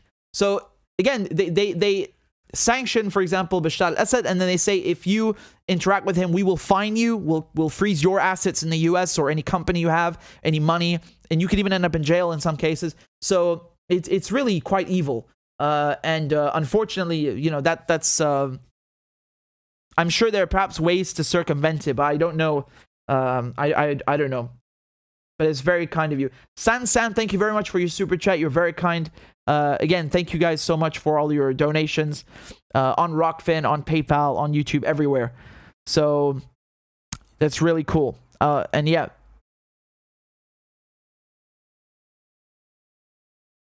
Thank you, Fidel, for the comments. Naveen says, can you imagine the Marshall Plan 2 to rebuild Ukraine? So the Marshall Plan was after World War II. They needed that to rebuild Europe. It was destroyed. And yes, on the one hand, yes, it was obviously good for Europe. It needed the money. But let's be honest. The Marshall Plan, the Americans didn't just do that out of the benevolence, you know, out of the goodness of their hearts. They wanted to infiltrate, or let's say penetrate, European markets with American products. That's the real goal. So let's not kid ourselves. But I just want to say that I'm just giving my own side note. That's all. But Lou is saying, is it even legal? How can they do that? Are you talking about the sanctions on Syria, for example? No, they're absolutely not legal. They're illegal. And it's not just Syria. And whenever the U.S. says we're going to sanction Venezuela or Russia or Cuba or North Korea, it doesn't matter. That's illegal because the UN has been very clear on this. They're coercive, they're unilateral, coercive, and punitive measures, and you're not allowed to do that.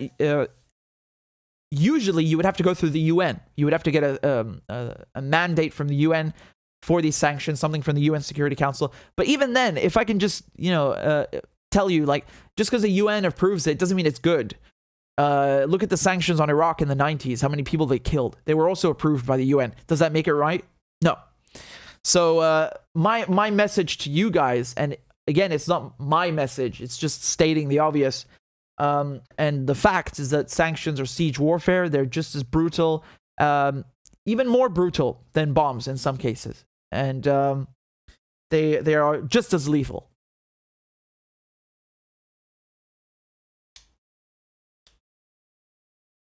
Super Patriot says the UK stole 47 trillion from India alone. I mean, I don't know the exact figures, but that sounds somewhere in the right ballpark. I mean, again, it's plundering and theft and colonialism and for centuries. And then you have people say, yeah, but the British built, train tracks in India. Yeah, for their own good, you fuck. They didn't just like randomly drop by and say, hey, would you like some, would you like a railway system? No, they did that for their corporations. What idiots. People make, like, it's like a child who thinks these things, It's like talking to a child. They say so many ridiculous things to justify colonialism. Another one that I heard, this was one time in school, and we were talking about, I think it was Algeria.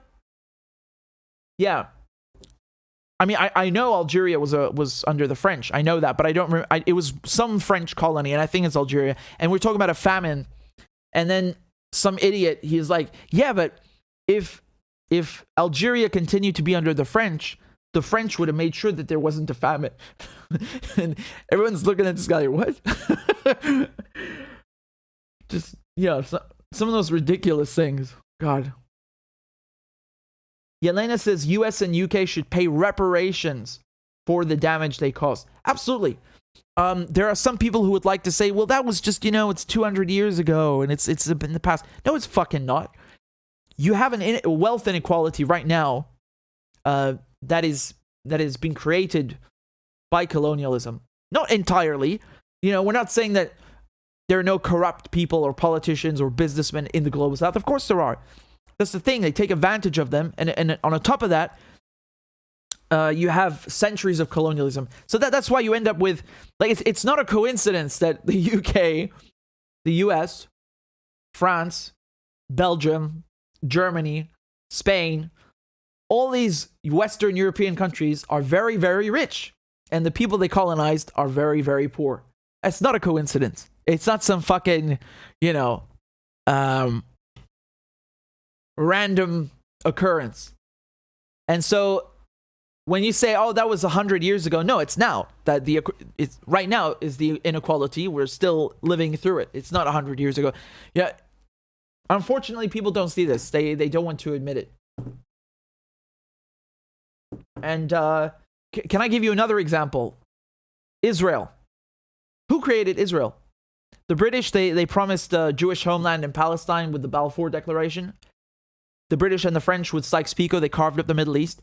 They did this in World War I in 1917. So obviously that's more than 100 years ago. But does that mean that it doesn't still affect us? Of course it still affects us. Half the fucking reason the Middle East is unstable is because of Israel. They came and stuck in the middle of the Arab world, from Saudi Arabia to Morocco. They stuck this fucking European colony in the middle on purpose, because that's also the reason why they carved up Lebanon. They wanted Lebanon to be a Christian Arab country. And then, like, as if there are no Christians in the other Arab countries. They did this on purpose. They carved up the countries based on sectarian lines.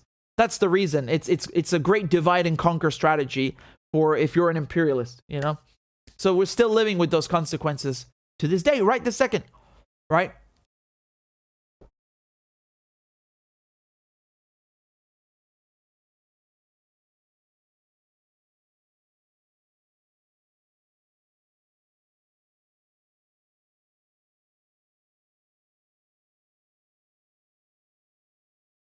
Psychedelics says today's neocolonialism is that same continued effect. Absolutely. Absolutely. Look at Niger, for example, le Niger in Africa. This was under the French, and now who's plundering the uranium? Because it has lots of uranium. Who's taking that, you think? It's French corporations, French multinationals, and they take the lion's share and they give the Africans pennies. And this is a trend you'll see all over, right? So they even control the money, le CFA franc, which is a French controlled currency in West Africa, in 14 African countries, right? So they're using a colonial currency to this day. How is that independence? It's not independence.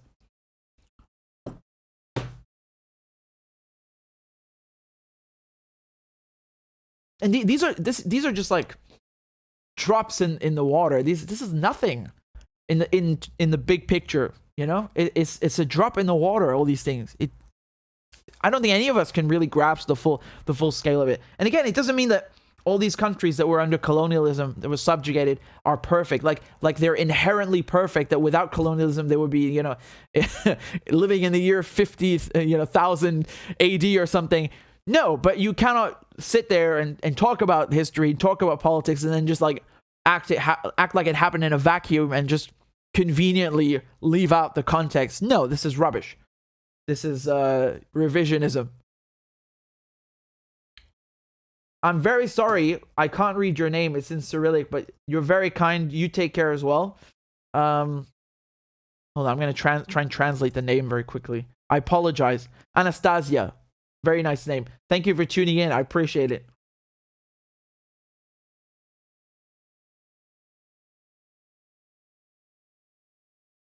All right, guys. Well, again, thank you so much for tuning in. I'm going to put all the segments up now, and I'm going to annoy you again and say this for the 10th time. They're banning people left and right. God forbid something happens to this channel. I hope everything will be okay, but please make sure you subscribe on Rockfin or on Telegram or on the Substack, the newsletter. All of this is free, and I'll put the links for you right here for your convenience so that you can find everything. It's very important, and that way we can make sure we stay in touch no matter what, okay? So this is the Telegram. It's also practical. Every time I go live, I let you know. There you go. And the Rockfin, Claudia's posting everything as well. And of course, I'll make a channel on Rumble and Odyssey in a bit.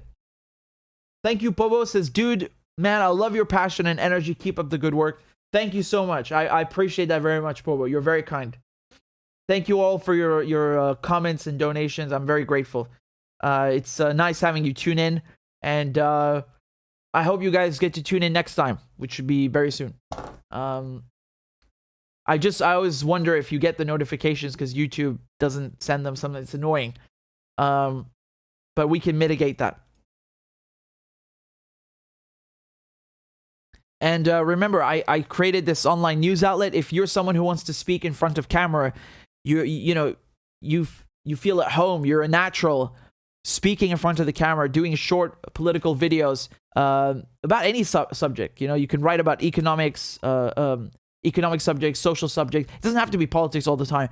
But if you're someone who wants to speak in front of the camera and you can write also, I'm hiring part-time, full-time for In Context, which is my online news outlet.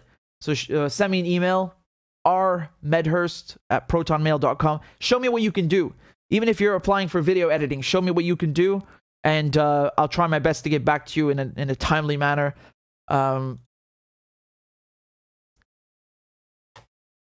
again, if you're not interested in working, but you want to see what I'm posting, you want to get the news, then definitely subscribe on Twitter. Here's the YouTube. And there's also a Twitter, of course. So, In Context. And here's the Twitter. Nice, we just hit 3,000 followers. Not bad. And here's the Instagram. I don't know if you can see it in a browser. But yeah, here's the Instagram, also In Context. And of course, we have a Facebook. All of these links, I'm going to put them in the chat. And thank you guys very, very much for supporting my work. I'm very grateful.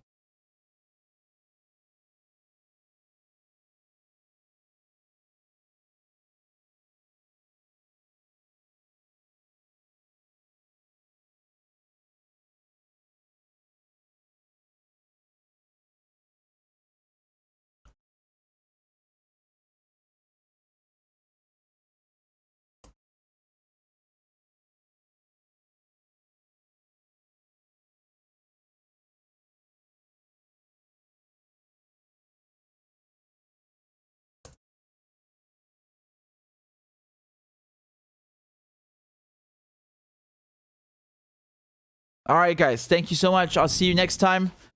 Take care. Bye-bye. Ma'asalame. And remember to leave a like on the video. Take care. Bye-bye.